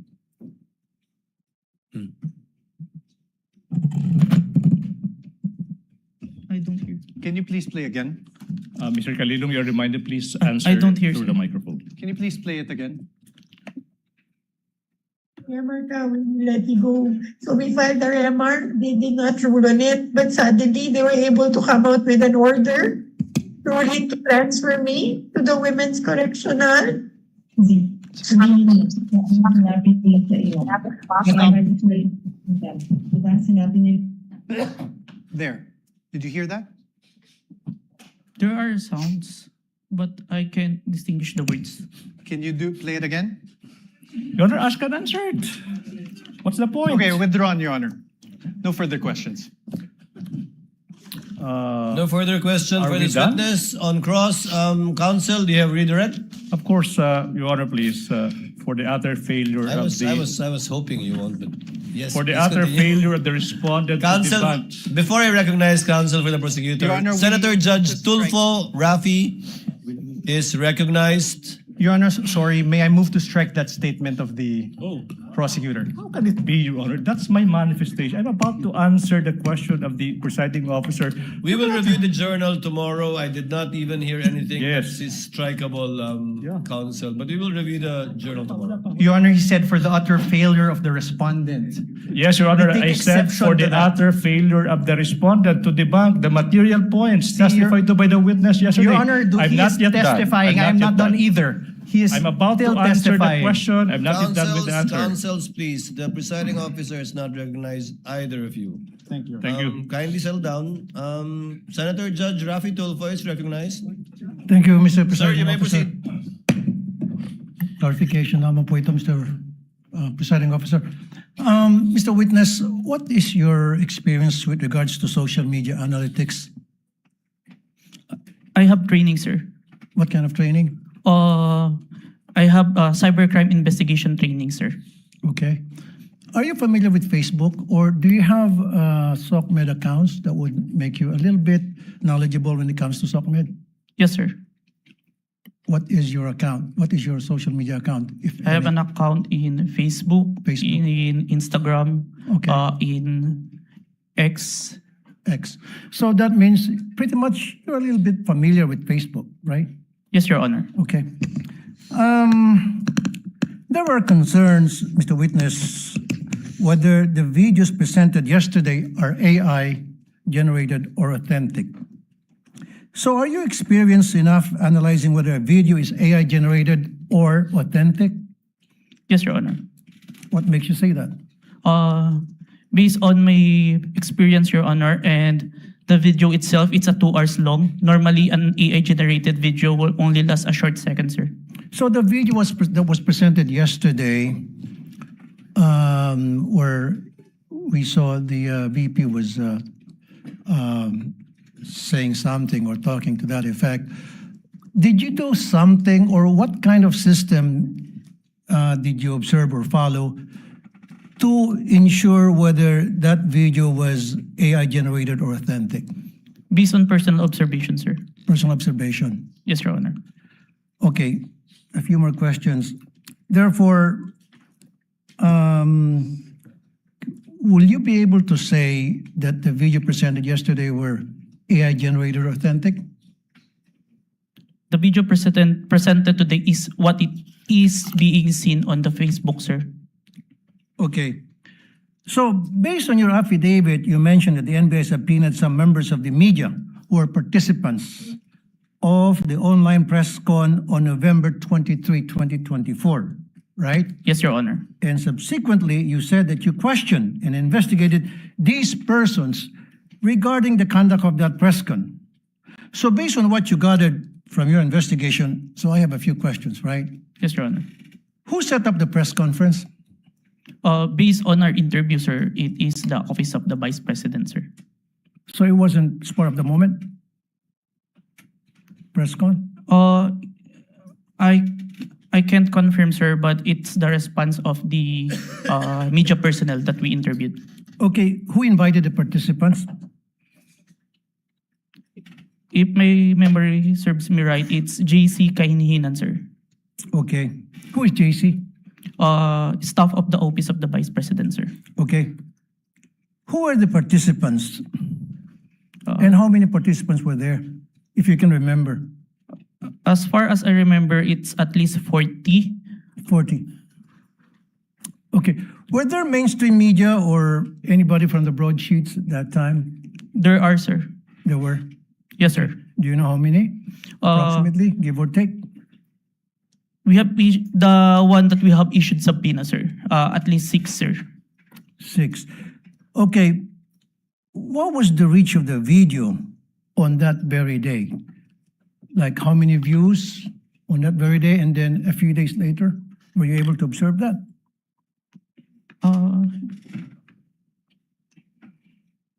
I can't remember, sir. You can't remember. Okay. How did it spread? O paano kumalat sa SOCMED yung videos that was presented yesterday, as far as you know, when you did an investigation? It became trending, sir. It became trending. And my last question is, kasi in-establish dito is inciting to sedition on top of yung sa sinasabing grave threat. Ano yung mga comments na napansin mo doon sa video? Can you give us an example? One of the comments, because on the video November 23, there were mentioned about people power when asked a question by Princess Maui. And the Vice President agreed, and ang laban ay wala sa EDSA, nasa Malacanang, and there are responses from the comments, but it's not documented. That is agreeing, sir. No further question, Mr. Presiding Officer. Thank you, Senator Judge Tulfo. Senator Judge Aquino, thereafter Senator Judge Pangilinan. Senator Judge Aquino has 2 minutes. You may proceed, sir. Maraming salamat, Mr. Presiding Officer. Mr. Kalilong, kanina may nabanggit na 2 affidavit, isang January at isang February. Yung January ay binalik sa inyo, tama po ba? Yes, Your Honor. And there were 7 grounds why it was returned to you, is that correct? 7 points. Can you narrate what are these 7 points that you addressed? Is that the correct term that you addressed in the second affidavit? Yes, Your Honor. Can you name them, please? May I have the certificate, sir? Who has a copy of the certification? Was it counsel for the respondent? Your Honor, may I approach? Yes, you may approach and show him the document being alluded to by Senator Judge Aquino.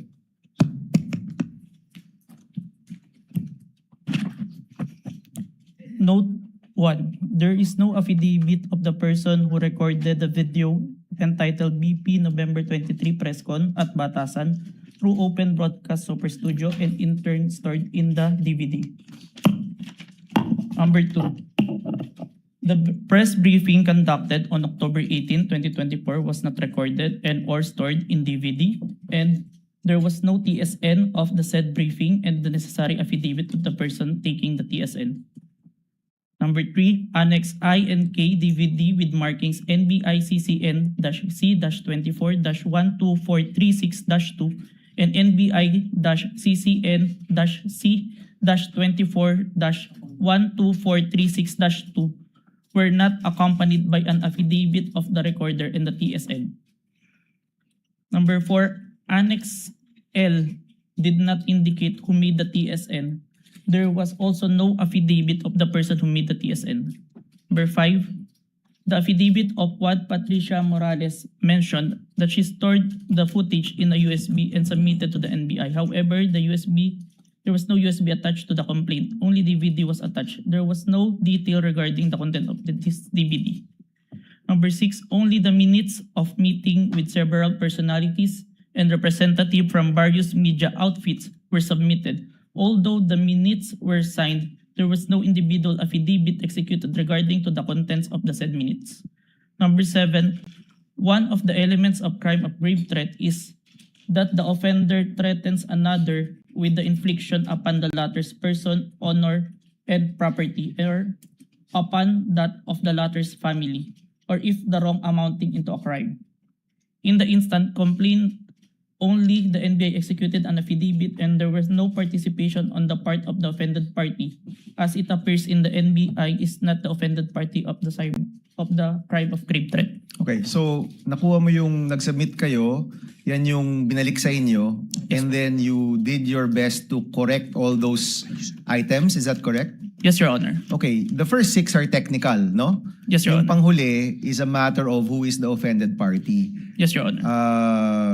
Hindi nyo na-correct yan? Uh, Or nung binalik ninyo, it was accepted already by the DOJ? Is that correct? there is an explanation, Your Honor, that was included in the letter of the former director, Judge Jaime Santiago, sir. Okay. and- Wherein Yeah, go ahead. in the filing for preliminary investigation, it is not required for the victim to execute an complaint affidavit. Yan yung sir. sagot ng NBI. Yes, Your Honor. And once you submitted, it was accepted by the DOJ. Yes, Your Honor, and we received a certification, Your Honor, that our evidence is enough for preliminary investigation, sir. Okay, yun na yung second response to the second affidavit that you provided. Yes, Your Honor. Okay. May mga nabanggit dun sa mga statements tungkol sa hitman, no? Sa totoo lang, yung presensya ng hitman, mabigat yon. So, let me ask, are you the one who investigated just the video, or did you also investigate the presence of the hitman that was being mentioned in the videos of the Vice President? I was only tasked for the video, sir. Okay, may I direct this to the prosecution? Will you be presenting other witnesses that will pertain to this alleged hitman? As to the alleged hitman, Your Honor, please. Yes. Yes. So kayo, Mr. Kalilong, hindi kayo nag-imbestiga niyan. Wala kayong alam tungkol dun sa presensya ng hitman. Yes, Your Honor. Okay. Mr. President, I will refrain from my questions and wait for the witness pertaining to the hitman. Maraming salamat. Noted and entered into records, Senator Judge Pangilinan, thereafter Senator Judge Ontiveros, and then Senator Judge Villanueva. Thank you, thank you. You have 2 minutes. Thank you, Mr. Presiding Officer. The question is to the witness. Kanina tinanong sa iyo ng Defense Counsel or Counsel for the Respondents na kung ikaw ay abogado. Ang sagot mo hindi. Yes, sir. Ikaw ba degree holder? Yes, Your Honor. Ano ang degree? Bachelor of Science in Accountancy, Bachelor of Science in Accounting Technology, and I'm a certified public accountant, sir. So you're a certified public accountant. Yes, sir. Kahapon, tinanong ko sa iyo yung training, no? Kasi nabanggit mo nagkaroon ka ng mga training. Ang nabanggit mo kahapon, 2 weeks ng training. Yes, sir. Pero on what matter? Only on photo and video authentication, sir. Okay. Meron pa bang ibang training na ikaw ay you went through bilang expert or competent witness sa usapin ng digital technology, cybersecurity, online training? Meron ba? Yes, Your Honor. Anong mga ito? I mentioned that I have a training in Certified Computer Hacking Forensic Investigator. I have a training in Computer Forensic, Mobile Forensic, and Photo and Video Authentication training. I have also training in Cybercrime Investigation. We also undergone a 480 hours training on cybersecurity. And a training before we start the bureau, we have undergone the NBI Academy, which teach us all the aspects in investigation, sir.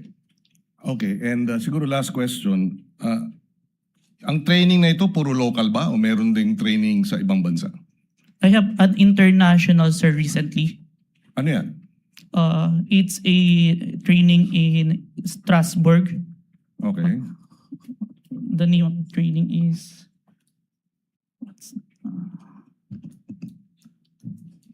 Saang lugar na lang, Mr. Witness? Strasbourg, Germany? France? Strasbourg, France, sir. Oh. It's a 5 days training, sir. And meron pang ibang international seminars na inattendan mo? International, sir, but it is conducted locally, the Interpol, sir. Interpol. Yes, Your Honor. Okay. I have no further questions. Thank you, Senator Judge Salamat. Pangilinan. Senator Judge Ontiveros is recognized. You may proceed, ma'am, and you have 2 minutes. Salamat po, Mr. Presiding Officer.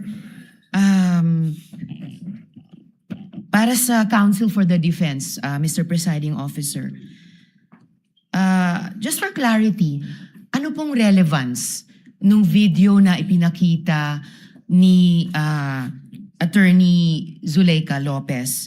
Sinasabi po ba ng depensa na yung mga alleged threats o alleged incitements ni VP Duterte ay prompted nung detention ni Attorney Lopez? Yes, Your Honor. There was a systematic oppression made by the House of Representatives dating back from their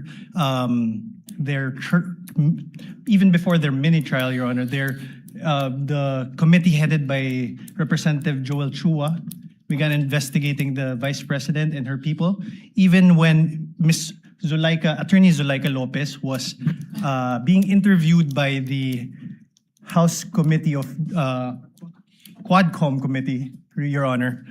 Even if she was answering the questions faithfully and to the best of her ability, she was cited in contempt, detained. Her lawyer was not allowed.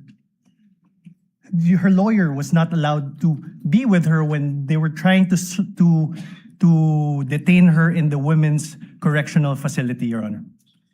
So, Mr. Presiding Officer, Counsel for the Defense, position po ba ng depensa na pwedeng palampasin ang alleged grave threats kung may masasabing lehitimong dahilan para magbanta?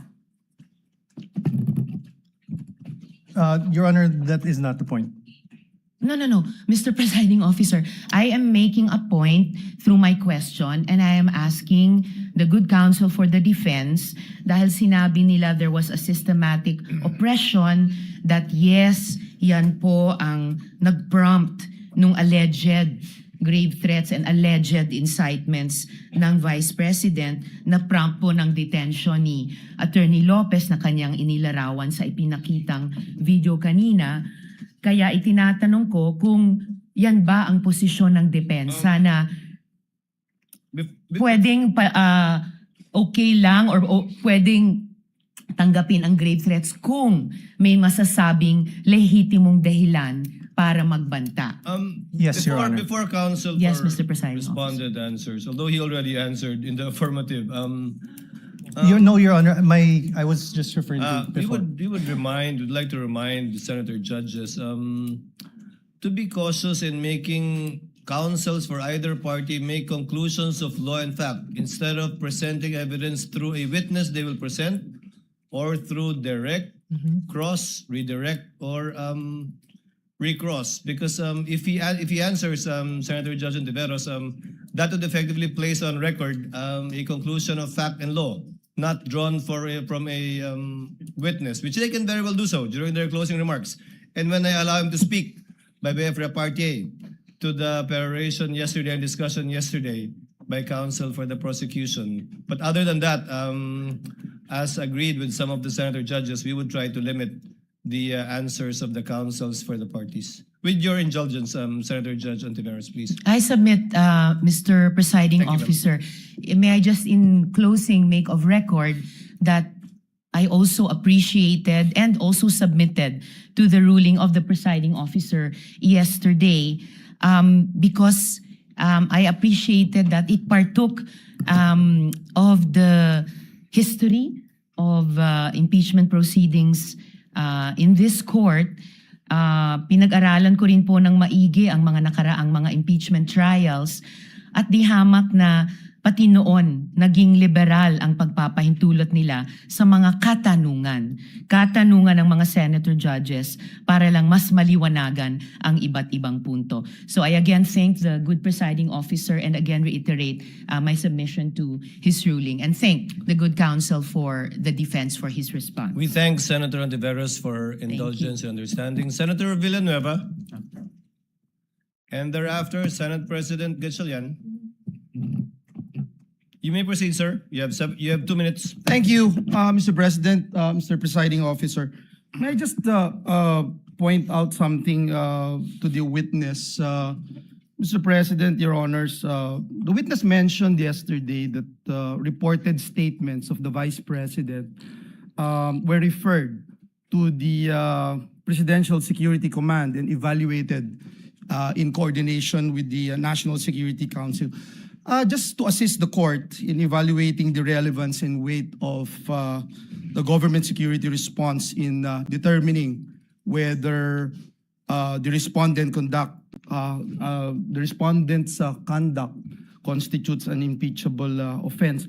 May we know from the witness could the witness explain yung threats po ba, how threats against the president are ordinarily assessed by the government? Kasi dito yung lumalabas yung pag-weigh natin whether or not meron bang bigat yung threat o ito'y ordinaryong threat na nangyayari sa pang-araw-araw nating buhay. Specifically, Mr. Witness, what factors are taken into account in evaluating a reported threat and in determining appropriate measures?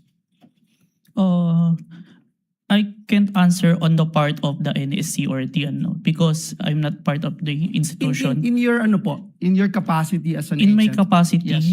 one of the consideration if it's a active threat, if it's the one giving the threat is capable of doing so.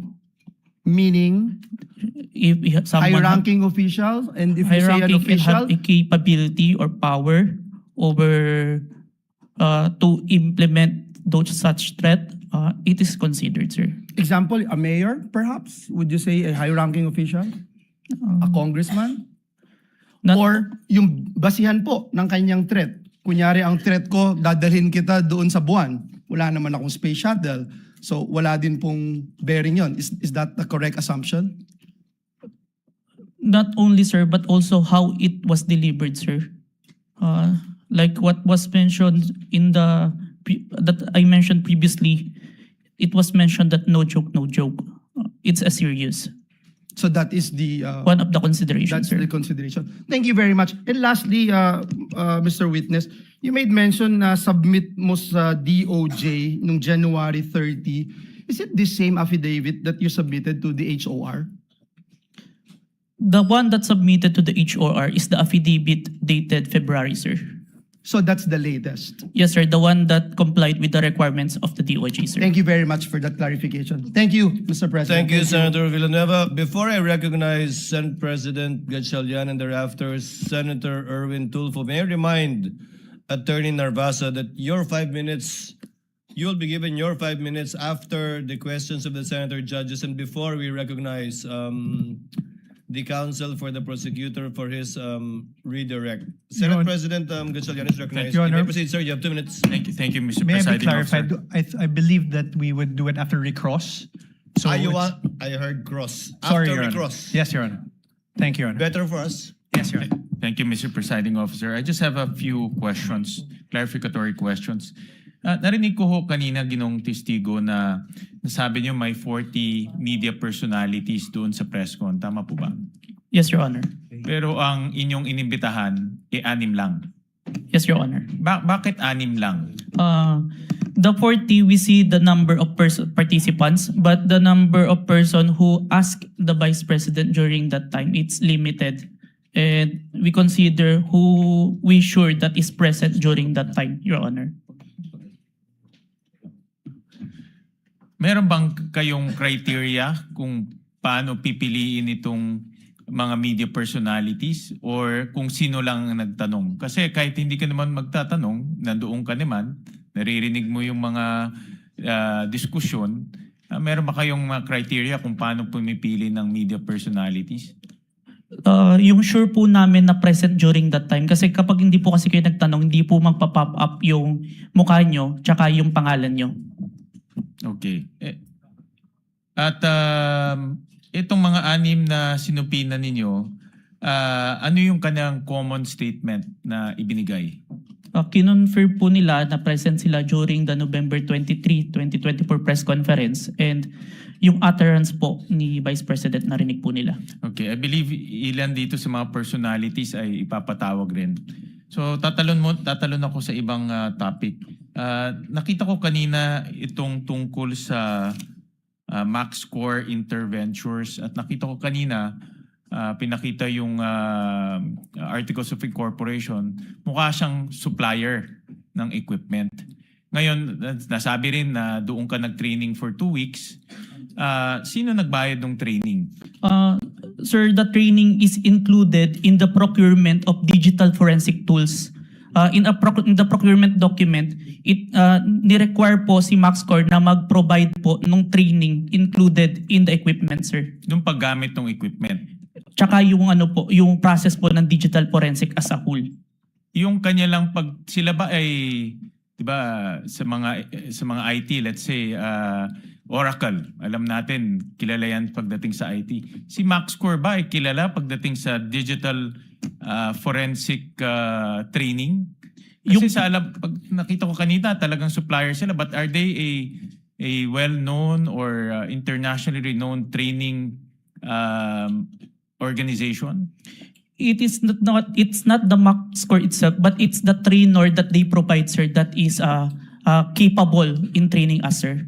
Itong trainer na ito, certified siya in this type of technology? Yes, sir. The trainer has a lot of certifications in relation to digital forensics, sir. Can you name a few certification na meron itong trainer na ito? I can't remember, Let's sir. say Oracle or let's say Microsoft, di ba? May mga ganyan No, yan. sir. CompTIA, sir. CompTIA training. I believe he also have a certified ethical hacking certification and a lot more, sir. When it was presented to us, sir. All right. So itong mga trainers nito ay certified trainers na pwedeng mag-train sa iyo at magiging certified ka rin. Yes, sir. Initial na akong certificate, sir. Lastly, Mr. Presiding Officer, after training, nakakuha ka ba ng certification na katulad sa kanila? No, sir. But that certification that I was trained by them, sir. Pero ikaw mismo, are you certified to do forensic examinations for your purpose and responsibility? I have a certification, sir. I am certified computer hacking forensic investigator, sir. Itong forensic analysis, meron kang for this purpose, itong pinag-uusapan natin. The authentication, sir, part or as a whole, sir? As a whole. I have a certification in computer hacking, sir, specific. But I have trainings in relation to the... Iba yung hacking eh. Yung pinag-uusapan natin, forensic examination ng video, forensic examination ng mga ganitong bagay. Meron kang certification doon? I have certificate, sir. All right. Thank you, Mr. Presiding Officer. Senator Judge Erwin Tulfo, thereafter Senator Judge Marcos. You may proceed, sir. You have 2 minutes. Maraming salamat, Mr. Chair, Mr. Presiding Officer. Ang katanungan ko po ay para sa ating testigo. Batid ko po na sa ilalim ng Republic Act 10867, sa ilalim po ng Section 4, ang kapangyarihan po ng inyong ahensya na mag-imbestiga kapag ng mga krimen, partikular na tulad ng mga banta sa buhay ng Pangulo, ikalawang Pangulo, Senate President, Speaker of the House, at Chief Justice. Tama po yun. Yes, Your Honor. Kahit na lalo pat pag ito ay may kaugnayan sa national security. Tama po? Yes, Your Honor. Pero ang tanong ko po, ang pagsasampa po ba ng kaso, nasa mandato rin po ba ng NBI na magsampa ng kaso doon sa mga tao na nagbanta sa buhay ng Pangulo, ikalawang Pangulo, Senate President, Speaker of the House, Chief Justice. Is it automatic or kailangan mag-request sila sa inyo? Matic ba yung pagsasampa ng kaso doon sa nagbanta? In this case, is it automatic or wala lang, kasama sa mandato niyo to file charges dahil binantaan mo Pangulo o si Vice Presidente kung sino mang yang 4 na matataas na opisyal natin or 5 matataas na opisyal natin? Ang basis namin doon, Your Honor, is yung primary objective namin to investigate cases to the threat to the President, Vice President, Senate President, Supreme Court. And if we found that the evidence is enough that there is a crime committed, we will file a case because that's the output of our investigation, sir. Kahit po ba na hindi yung biktima, in this case yung Pangulo, biktima ng threat, kahit na hindi siya nagreklamo, automatic po yun? Kahit na hindi siya nagreklamo sa inyo? Yes, Your Honor. Okay. Hindi nyo na siya kailangan tanungin pa na, Sir, gusto nyo po bang kasuhan namin ito? Wala nang gano'n. You will never ask. Sabihin natin, hindi lang Pangulo, Vice Presidente. Nangyari din sa Vice Presidente o sa Speaker of the House, sa Senate President o sa Chief Justice. Hindi nyo naman lang siya afford to ask him like, Sir, will you go to the process? Kasi magpa-file ka po ng mga affidavit. This is a long process, etc. Kahit na Pangulo ka po, may pipirmahan ka mga affidavit. Is it automatic, Mr. Witness? We submitted it, sir, even without a complaint in the for preliminary investigation, sir. No further questions, Mr. President. Thank you, Senator Judge Erwin Tulfo. Senator Judge Marcos is recognized. You may proceed, ma'am, and you have 2 minutes. Yes, maraming salamat. Mahal na namumula. Hihingi lang po ako ng dokumento para mas madali nating sundan ang mga pangyayari. Nalilito lahat pagkat wala po kaming papel. At ang nabigay sa amin, eto, Annex FFFGGG. Nalilito po kami kung alin dito yung mga papel. Kung maaari kaming bigyan, unang-una, yung unang tinutukoy, the first affidavit of investigation dated January 30, alleging grave threats inciting to sedition ng NBI. Ikalawa, yung napasok na yata sa record, pero nais rin namin bilang Senator Judge na magkaroon ng kopya ng DOJ certification signed by Prosecutor Bandung February 5 na nagbigay ng 7 grounds na insufficient for preliminary investigation. Ikatlo, yung naibigay na. Ito klaro to, naibigay po ni Mavic at ng iba pang staff natin. Yung February 10, yung ikalawang amended na ibinigay na revised affidavit of authentication, February 11. Ngunit sabi ni Testigo Kalilong na merong kasama ito na wala rito sa record natin at sana maibigay si Senator Judge, ito yung sulat kasama nung second revised affidavit of authentication. Ito naman yung sinasabing sulat ni Santiago K. Fadulyon ng DOJ na nagsasaad na hindi kailangan na may private complainant yung sina Presidente, ang First Lady at saka yung dating Speaker dahil base sa kaso ng Santos Concho versus DOJ na 2008, hindi daw kailangan yung private complainant. May we also have a copy of the same. Finally, may we urge that a copy also be given of February 14 certification of DOJ asserting that the revised affidavit of investigation was finally sufficient. Nais lang namin na makita yon at alamin yung investigation data, huling-huli, nung March 7, almost a month after the submission of the affidavit of authentication, kasi halos 1 buwan bago utusan na magkaroon ng investigation data form. Sana may kopya rin tayo noon. To respond to Senator Judge Marcos, what the court has copies of are the pre-marked documents that the parties pre-marked during pre-trial, but not documents that have not yet been pre-marked. Most of the documents you mentioned that was discussed by counsel for respondent has not yet been pre-marked. They only used it to confront via cross-examination the witness of the prosecution. But the ones we have, we will furnish you with a reminder, of course, Senator Judge Marcos, that these documents have not yet been formally offered by either party. And we still have to await formal offer before the court rules on the admissibility, if at all, of these documents. But we will endeavor to furnish the good Senator Judge with whatever the clerk has. Yes, Your Honor, if I may. if we could be provided with whatever the clerk has and adequately identified, not as GGGGG or FFFFF, at sana kung mabuo yung mga dokumentong sinasabi sa lalong madaling panahon. Maraming salamat. We will endeavor to comply as best we can, Senator Judge Marcos. Same issue. Senator Judge Alan Cayetano, Peram yung what is your pleasure, sir?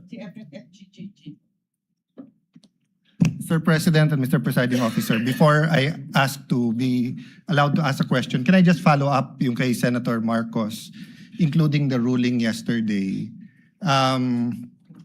Just in the interest of all Senator judges being able to follow closely, especially kami sa first row kasi medyo nagkaka-stiff neck na kami. Mahirap tignan yung TV, so baka dun sa Maglalagay harap. na po kami ng TV sa harap ng And lamesa I ng don't know, Council for Parties. I think all of us own a iPad or a tablet. I don't know what the solution is, but if the Secretariat or the Clerk of Court, the Office of the Clerk of Court can work with our staff, just to give you an example for today, no?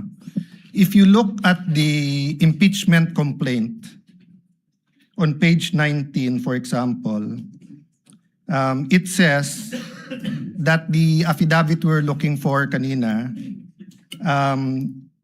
footnote number 72, is this one, in the impeachment complaint, no?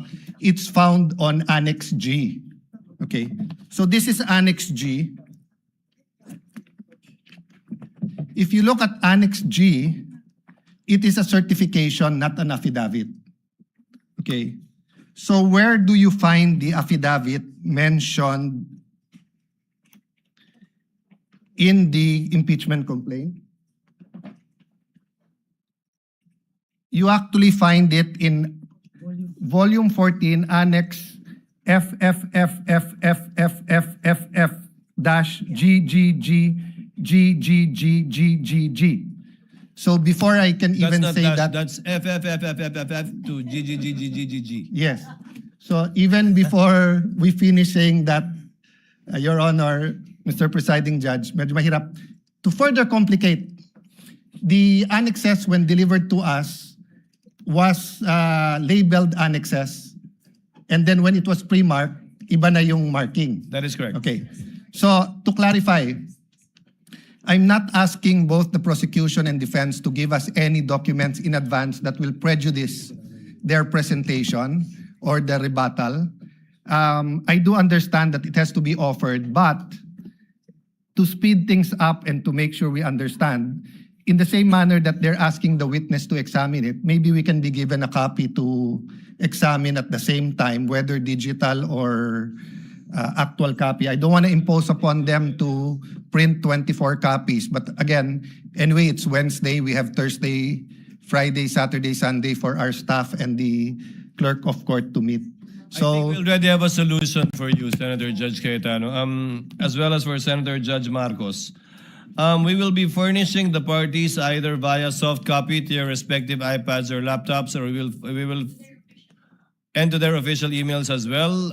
Kayo na po mag-print ng hard copy ng list of evidences as marked, as pre-marked by the prosecution na ipe-present for Article 4. And we will do this by article. However, insofar as I said, the documents presented by the counsel for respondent, these have not yet been pre-marked. But I don't think there's anything wrong with asking for a copy from the counsel for respondent. On that point, for our guidance, whether or not the same will be offered without prejudice to respond to On counsel that for point- respondent deciding on whether or not they will offer it at the appropriate time. on that point, Mr.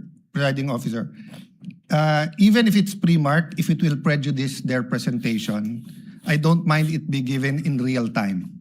And same, no? If it's being used on cross or recross on rebuttal, and hindi to na pre-mark, as long as real time, para lang we can process it. If not, we have to review afterwards, and it messes up our preparation for the hearing the next day. No? Is that possible for the parties once the roles are reversed? May I get a response Honor. from the counsel for respondent?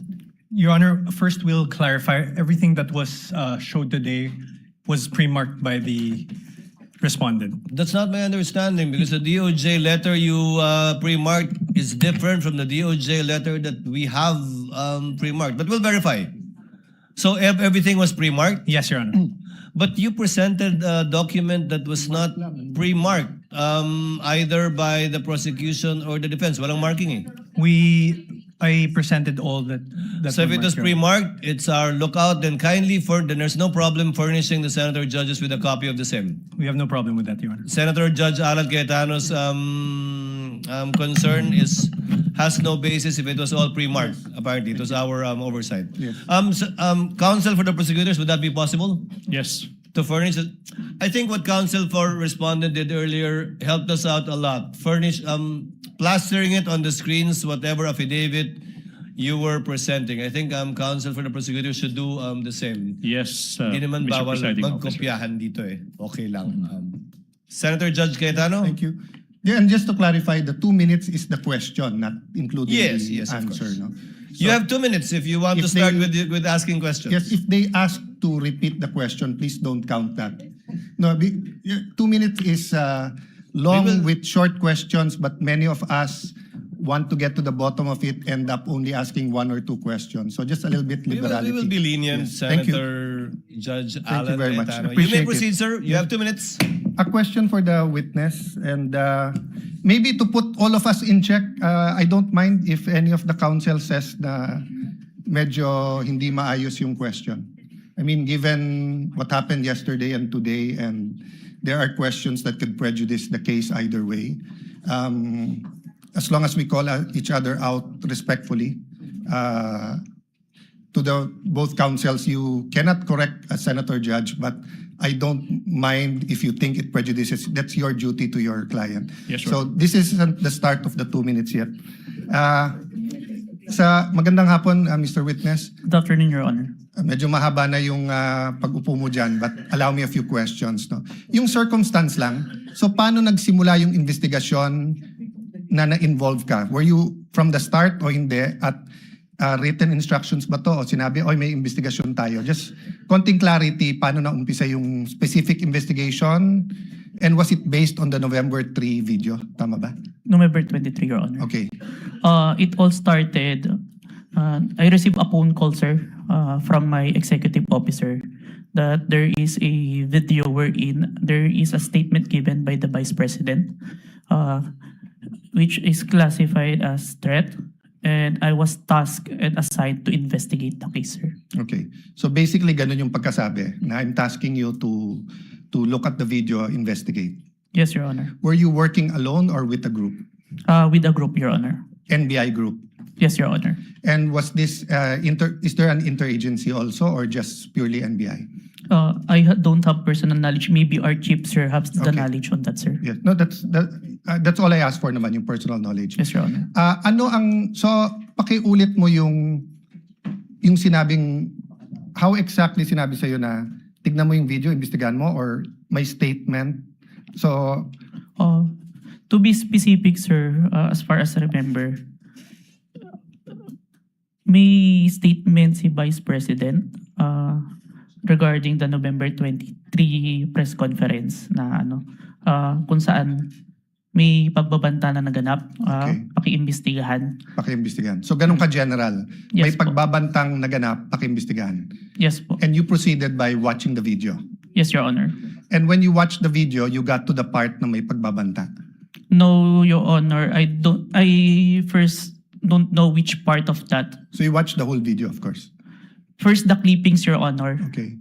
Then I look for the whole video, Your Honor. Then you watched the whole video. Yes, Your Honor. And thank you for your honesty. So after the clipping, tapos the whole video, what did you do next? You reported or you made your recommendations? I don't understand the process lang kasi.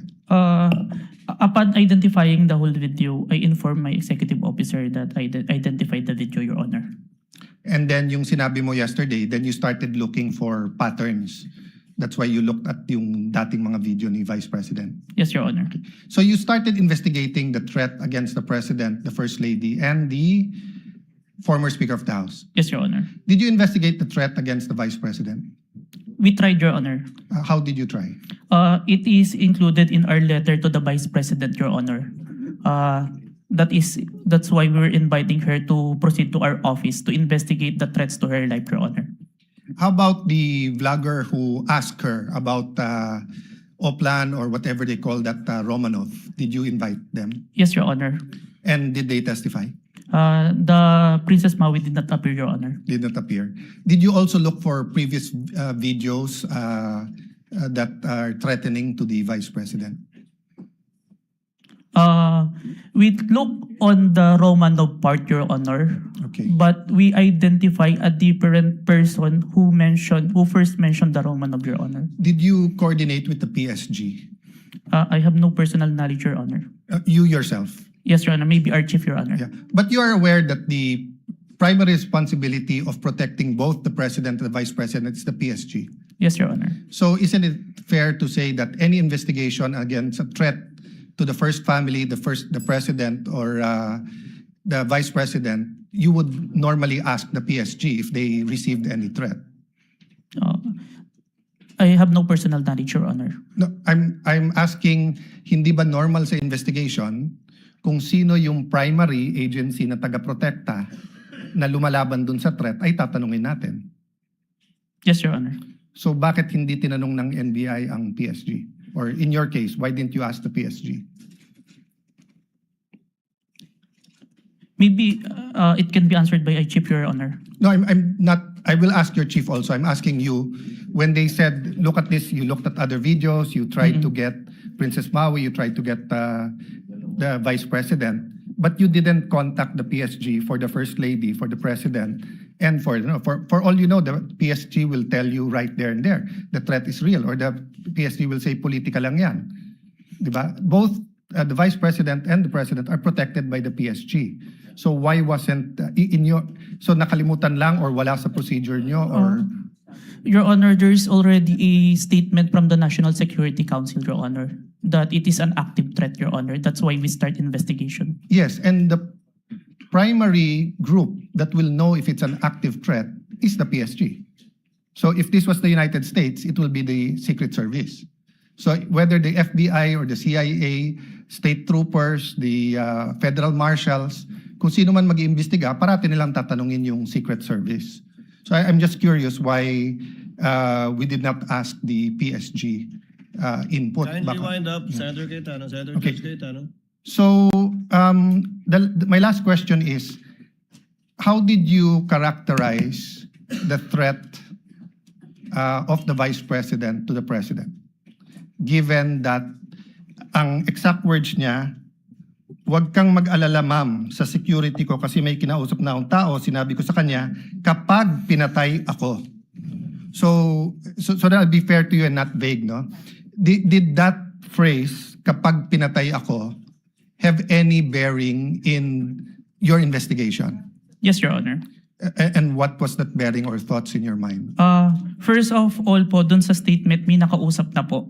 It already took place before pa yung mangyari yung meeting. And nung condition... I'm not talking about yung may kinausap na para pumatay. Ang sinasabi ko yung sinabi niya na pag pinatay ako. Yes, Your Honor. How did that affect your investigation? There is a condition na kapag pinatay siya. But as we can see, it's only applicable if there is only two parties. The statement make a loophole wherein a third party can use that na kapag namatay si BP, ma-execute ngayon yung statement ni BP na may nakausap na siya without the participation of the one mentioned, the President, the First Lady, and the Speaker of the House, Your Honor. That's fair. But what I'm saying is that in your reports, did you characterize it as a conditional threat? Kasi kung hindi naman siya pinatay, the logical implication is that there's no threat against the... So I'm not saying it's not illegal, immoral to contract a killer. Ha? I'm just trying to follow the logic na pag sinabi kong pakukulong kita, Mr. Witness, pag nagsinungaling ka under oath, then it's actually not a threat. It's a legal, I'm just telling you the law, di ba? Pero pag sinabi kong pag hindi ka sumunod sa akin, ano yung kita. So, that's my last question lang. So, how did you characterize that? It wasn't a conditional in your mind? Because may kinausap na? Even with or without, sir, it's still considered a threat as long as the I person... have no doubt there. I'm just asking, is it a conditional threat?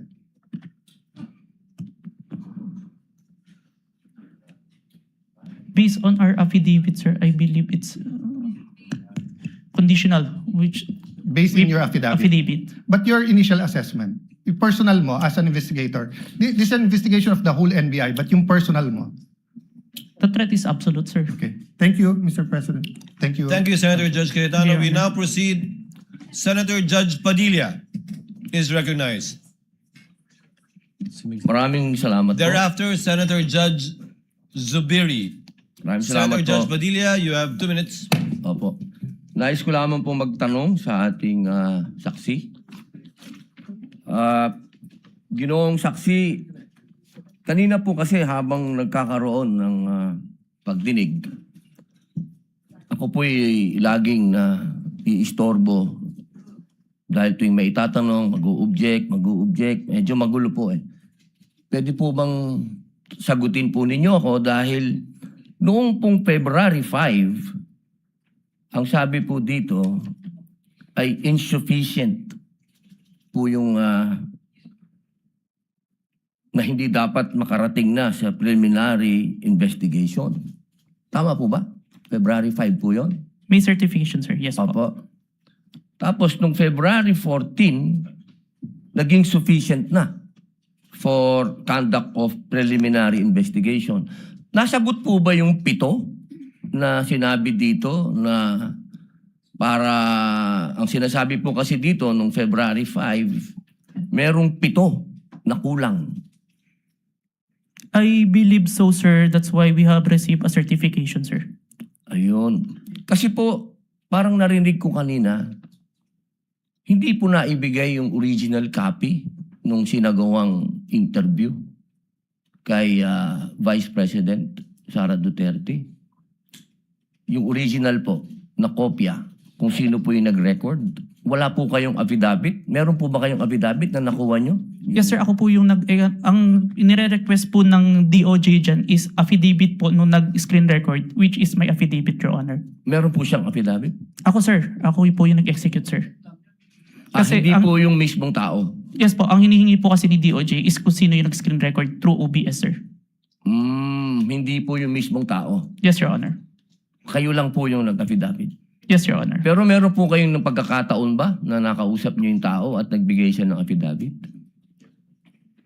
May I clarify, Your Honor, if sinong tao yung tinutukoy? Yung nag-record po? Ako po yung nag-record through OBS, sir. Hindi po.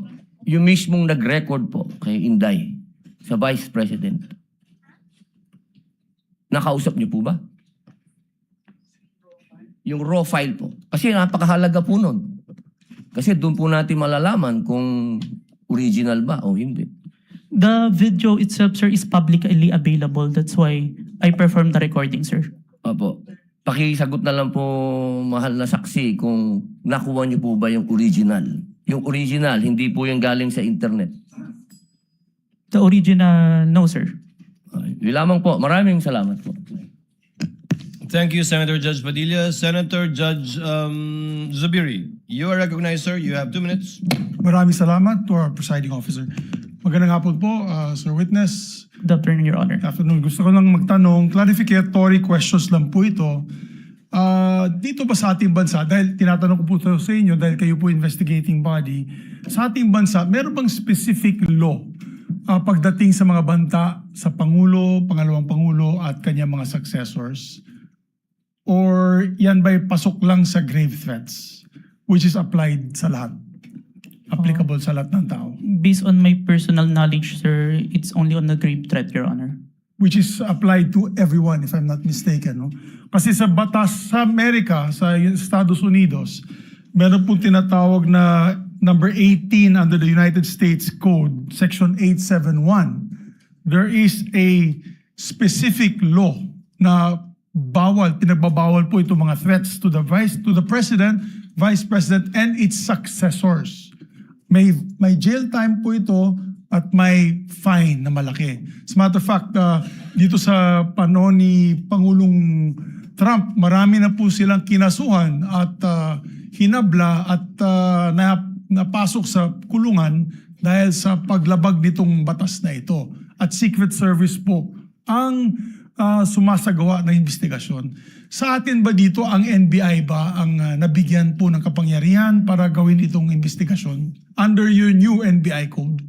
Under our law, sir, the new NBA law, included po yung investigation to the threats to the life of the president, the vice president, the speaker, the Senate president, and the Supreme Court, sir.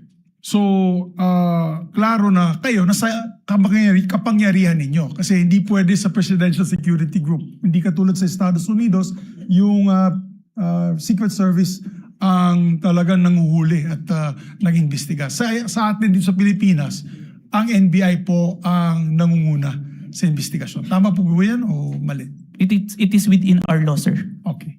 And this is just food for thought because not only are we senator judges, we're also legislators. It may be time that we also craft a law that will be specific on threats made to the president, vice president, and its successors, meaning the Senate president, the Speaker of the House, and the Supreme Court Chief Justice.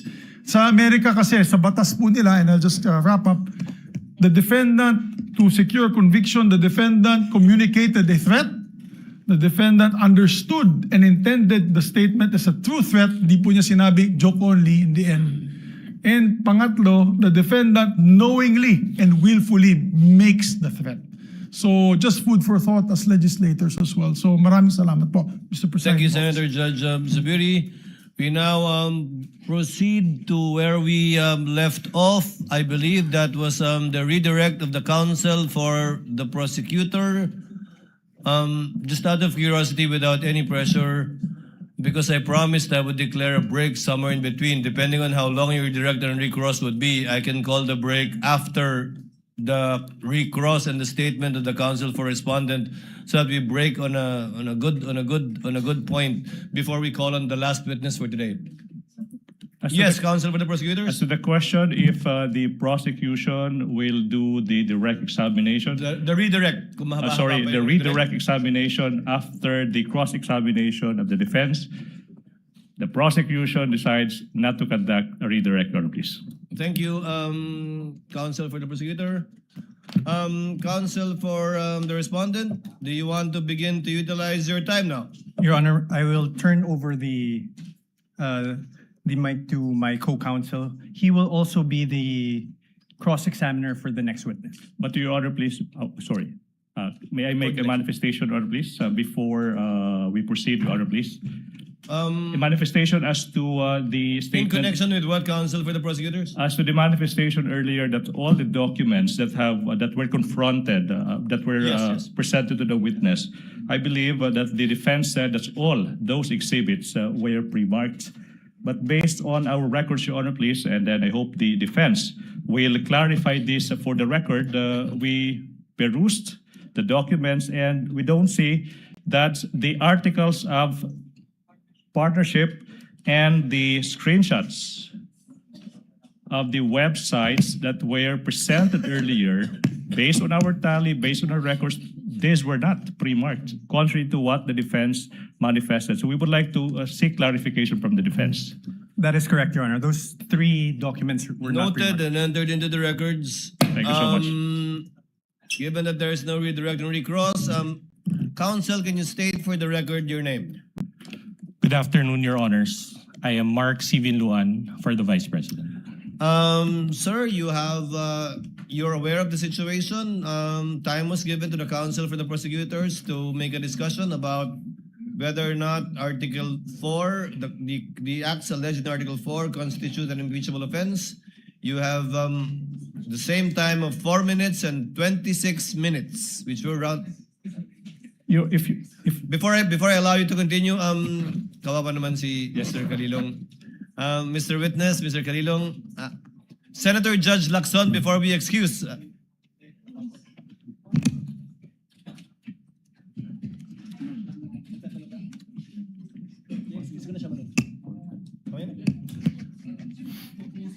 Senator Judge Soto is recognized. Sir, what is your pleasure, sir? Mr. President, Mr. Presiding Officer, are we going to dispense with the witness already? Unless you have questions. I believe Senator Lacson has questions to the witness, so not yet. Well, it's a simple question. The gentleman You're may proceed. familiar. Thank you very much. You're familiar with the internet, of course. Yes, Your Honor. Have you noticed that lately all the AI-generated videos have a caption saying AI-generated? Yes, Your Honor. Kaya pag walang nakalagay na AI-generated, siguradong hindi AI-generated? Yes, Your exactly. Honor. Today, Your Honor. Yes, lately, no? Lately, Your Honor. Lahat nakalagay. Pag AI-generated, nakalagay AI-generated and Meta does not allow it. Right? They allowed it, but there is a AI info part. Correct. On Let's the say post. there is a manifestation. Yes, that Your is Honor. It AI is generated. explicitly mentioned that AI. So you're aware of that. Yes, Your Honor. Thank you. That's it. Senator Judge Lacson, you likewise have 2 minutes, sir. You may proceed. Thank you, Mr. Presiding Officer, Mr. Senate President. I have questions para sa ating testigo. Since you are presented here as an expert witness, alam nyo, nagkusort din ako sa digital forensics expert para lang makonvince sa sarili ko. No, my first question is, in this day and age of artificial intelligence, no, will you agree with me na it is almost impossible to distinguish an AI-generated video from the original? It Almost is- impossible. Yes, Your Honor. It is hard, Your Honor. Yeah, very hard, di ba? Very difficult. So kasi ito, impeachment trial, ano? Kasi sa court, ginagamit talaga yung expert testimony ng digital or computer forensics expert. Now, you may or may not answer this question kung classified, ano? Gusto ko lang malaman, ano ba yung digital forensic tools na ginagamit ninyo sa NBI?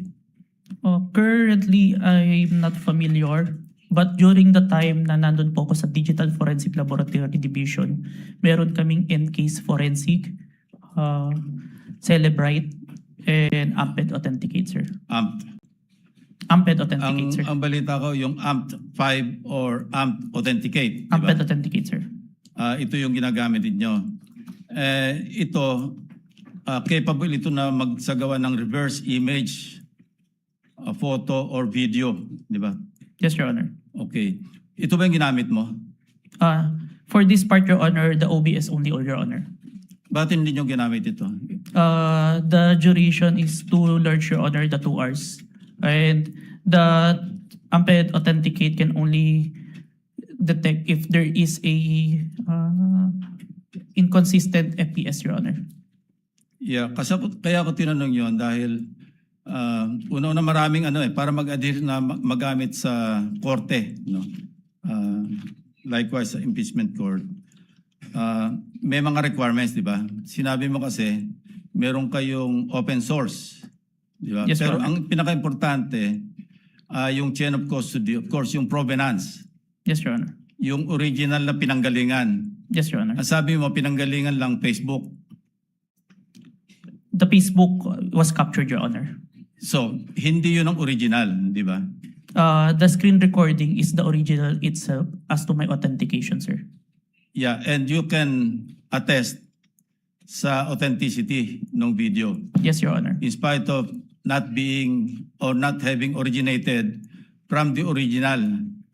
Yes, Your Honor. I compared the recorded with the original and ensured that the contents are identical, Your Honor. Kasi nabanggit mo rin, ginamit mo yung manual comparison simultaneously ng dalawang videos. Yes, Your Honor. Pero again, I will insist na talagang hindi reliable yung manual. Ito yung sinabi sa akin ng digital forensics expert na nakausap ko. No? Ang pinaka mas importante, makuha mo yung original copy, yun nga, yung provenance, di ba? Para talagang, tapos masundan mo yung sa analysis, gagamitan mo ng tools para malaman mo na talagang authentic yung video. Of course, I'm not here to question the authenticity. I just want to be assured. Dahil sabi ko nga kanina, pagka sa artificial intelligence, napakahirap talaga. Almost impossible to distinguish it from the original video or yung source. Yes, Your Honor. And you're competent enough doon ginagamit yung forensic tools o forensics tools at yung inyong yung competence mo through your training. No? And experience, Your Honor. And experience. Kasi sabi mo nga, you've been with the NBI since 2021, di ba? Yes, Your Honor. And since then, you have appeared in some 20. At least 30, Your Honor. 30. Yes, Your 30 court hearings. Yes, Your Honor. So, thank you, Your Honor. Thank you, Mr. Presiding Officer. Thank you, Your Honor. Thank you, Senator Judge Lacson. Senator Judge Cayetano, what is your pleasure? Just a clarification addressed to the presiding officer. You may proceed, sir. Apologies, I don't remember if it was one of the counsels or one of the senator judges who asked the witness a while ago whether he was an expert witness, and he said he was a competent witness. That is correct. And there's a The difference presiding between an officer expert confirms that. witness. So he's not an expert witness. He's an competent witness. That is correct, Yes. sir. So that will have bearing because whether or not an AI video can be produced without an AI has to be testified by an expert witness. If I may, Wait, yeah, go ahead. If I That may- doesn't mean, I don't think you'll disagree with my second statement. That doesn't mean that this witness is not competent to testify on that. Second point, I just like to clarify for the record, my understanding of watching the video is that it was on StreamYard, then a link was shared sa Facebook. Yes, Your Honor. So if that's the case, Mr. Presiding Officer, the original video is with StreamYard, not with Facebook, or are both original? It's Zoom, Your Honor. Zoom? Yes, Your Honor. I was informed StreamYard, but just for the record, so that later on when we review everything, someone testified to it. Duly noted. Yeah, thank you. Duly noted and entered into records. Mr. Vinluan, you have your 4 minutes and 26 seconds, but we cannot use the seconds in our timer, so just look at the clock, sir, please. Your Honor, please. Before we... Yes, Mr. Kalilong, you are excused, sir. Thank you, Your Honor. And thank you for your time and cooperation with this impeachment court. Thank you so Thank you, Your much, Honor. NBI Senior Agent John Mark Calilong. Thank you so much. Hold on, Mr. Kalilong.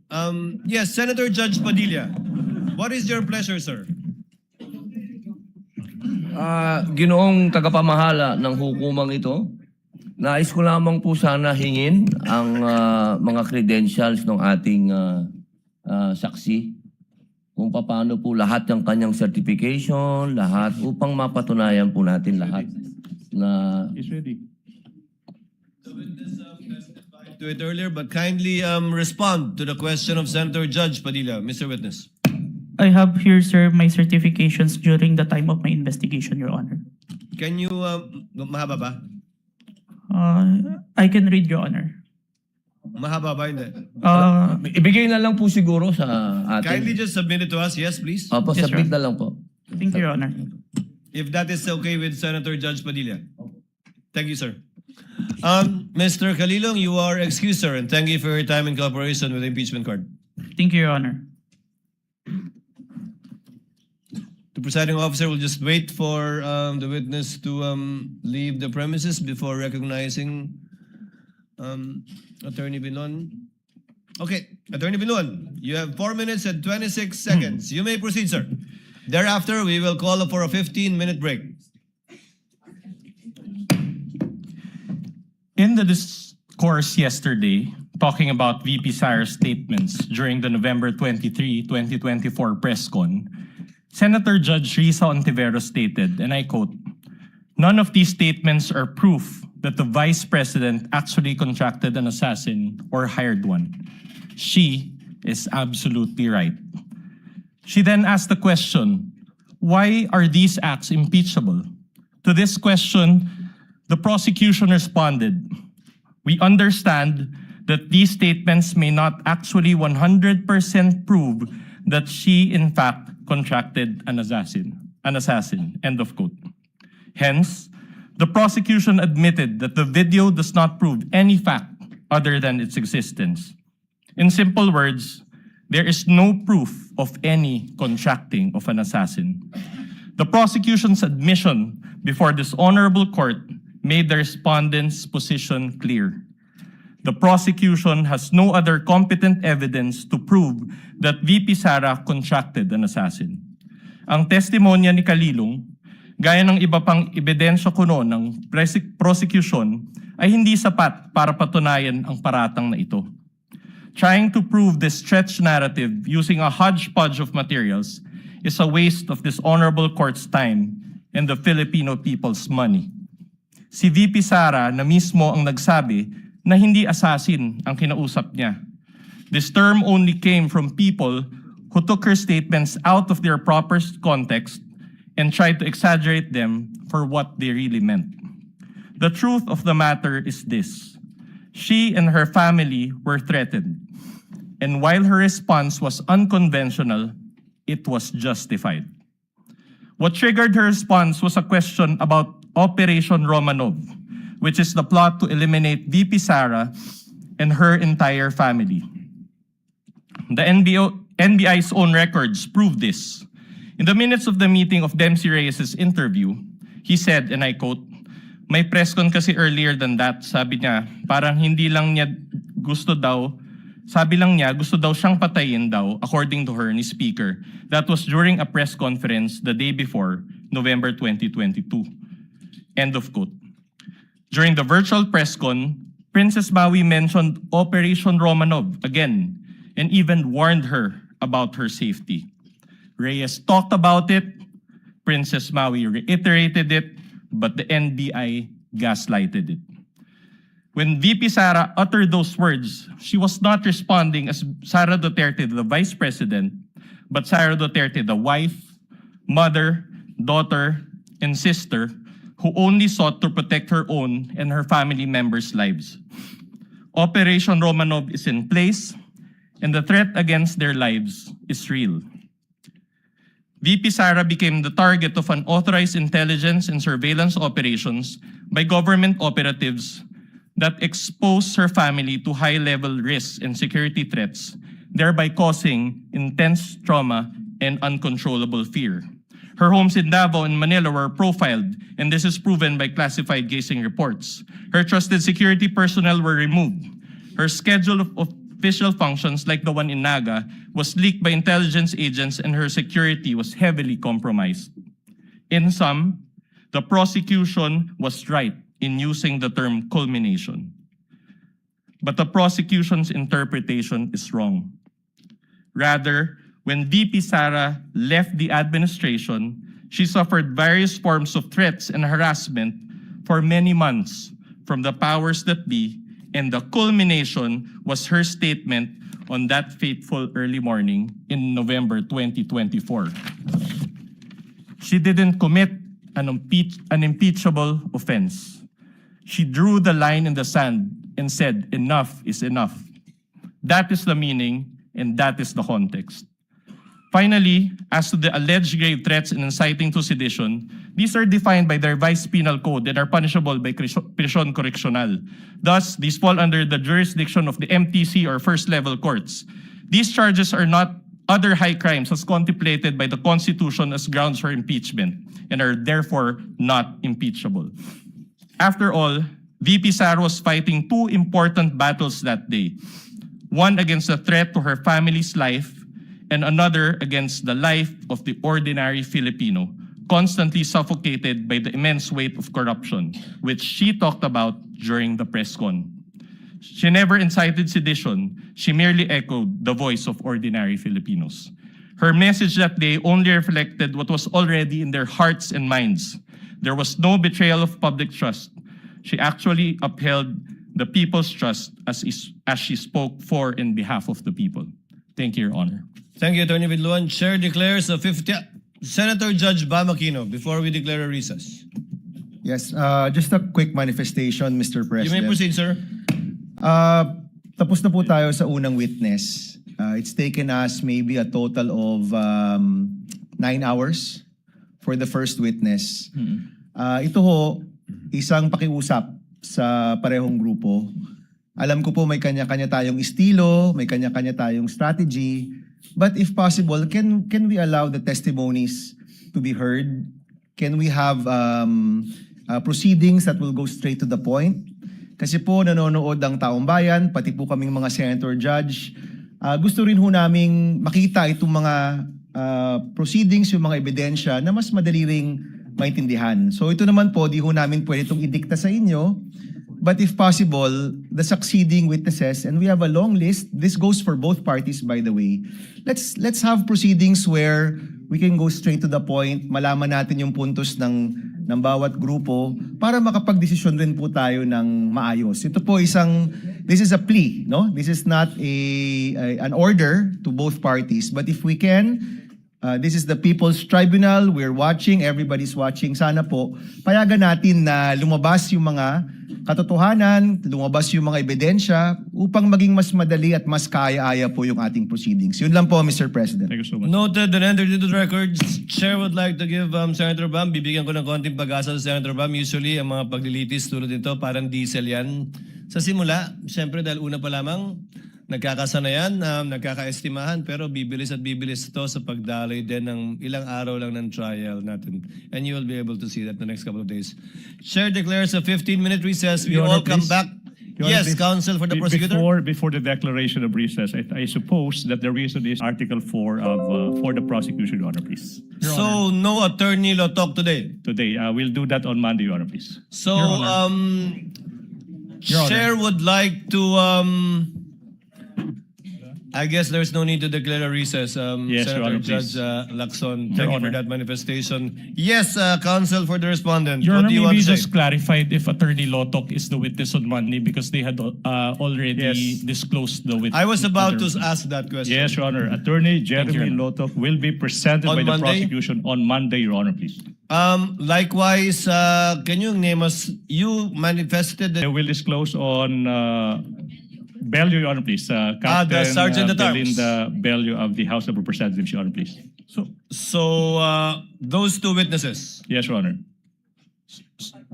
We have the manifestation of the counsel for the prosecutor. Chair hereby orders the issuance of subpoena once again to Attorney Lotok for the trial dates on July 13, 14, and 15, as well as for Attorney Melvin Matibag. No need for a subpoena for Ms. Bella? Your Honor. Before I recognize counsel for respondent, no need for a subpoena? There's no need for subpoena, Your Honor, please. You did not request for a subpoena, counsel. Yes, Your Honor. So no need. No need, Your Honor. You will produce, can you state the name again for the record, counsel? Can you state for the name of the witness again for the record? Your Honor, the first witness will be Captain Belinda Bello. Sorry, that would be Attorney Jeremy C. Lotok. Number 2 is Captain Belinda Bello. And number 3, NBI Director Matibag. And number 4. Thank you. That's for no. Thank For you, next counsel. week, those are the witnesses, Your Honor, please. Thank you. Counsel for respondent, Your what Honor, is your pleasure? Your Honor, considering the change in schedule, may we just confirm if that is the exact order of presentation next week? I believe so. The chair would like to be the one to confirm that. To reiterate, Your Honor, may I be recognized? I apologize. yes, the member of the panel of prosecutors, Representative Defensor, what is your pleasure, sir? Your Honor, may I just correct, since the private counsel is under the direct supervision and control of the Yes, of counsel course. prosecutors. For Monday, Your Honors, we will be presenting Attorney Jeremy Lotok. For Wednesday, we will be presenting or Tuesday, we'll be presenting Attorney Zulaika Lopez. And for Wednesday, our third witness, we will be presenting Captain Belinda Bello. Captain Belinda. So, Director Matibag is not yet going to be presented next week? Not yet, Your Honor. We will manifest on Monday if we can consider him for the Wednesday's session, depending on how the trial goes or how long the testimonies will take for both parties. Noted. What is the pleasure of counsel? Chair would like now to discuss and dispense with some administrative matters. The BIR box, which the chair ordered to be returned on July 6, has actually been returned to the BIR, sealed, untouched, and duly received accordingly. And the counsel for the prosecutors have filed a motion for the issuance of subpoena duces tecum ad testificandum to the BIR concerning this box. Has a copy been furnished to the counsel for the respondents? None yet, Your Honor. None yet? I thought, yes. Your Honor, we confirm that we emailed a copy to the respondents. Last Kindly Monday, check Your Honor. so that we can dispense with the need of reading the subpoena. Having said that, given that this has been put in issue rather in the pre-trial brief of both parties, there is counsel for respondent, we will accord the same treatment to this with respect to the subpoena, request for subpoena for the bank accounts of the spouses, Vice President Sara Duterte and Attorney Mans Carpio. Therefore, the presiding officer orders both parties to submit a memoranda on the subject matter of the subpoena of the BIR records on Monday. And we will also schedule the oral arguments for deciding on this issue together with the bank records on Wednesday. Each party will be given 10 minutes without prejudice to a rebuttal and or a rebuttal by the other side for another 3 minutes before the court shall decide. We will comply, Your Honor. We will comply, Your Honor. Thank you. So ordered. In regard to the request for the issuance of a motion for subpoena, asan yung...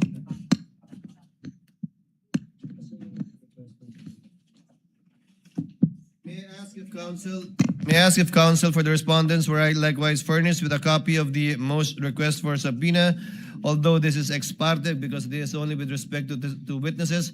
So there is no need to issue a subpoena to Attorney Melvin Matibag for next week. Honorable Defensor? No need? No need, Your Honor. So just Attorney Zulaika Lopez? Yes, Your Honor. Chair orders that subpoena be issued to Attorney Zulaika Lopez to appear on July 13, 14, as indicated by the counsel for the prosecutors, given that on the 15th, we might be arguing on the bank deposits and the BIR documents. We submit, Your Honor. So ordered.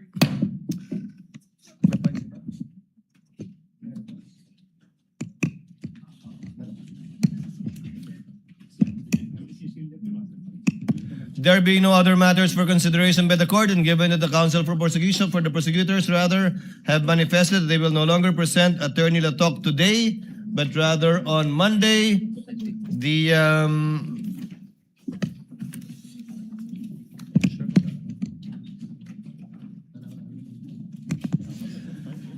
trial is hereby adjourned until 2 p.m. of Monday, July 13, 2026.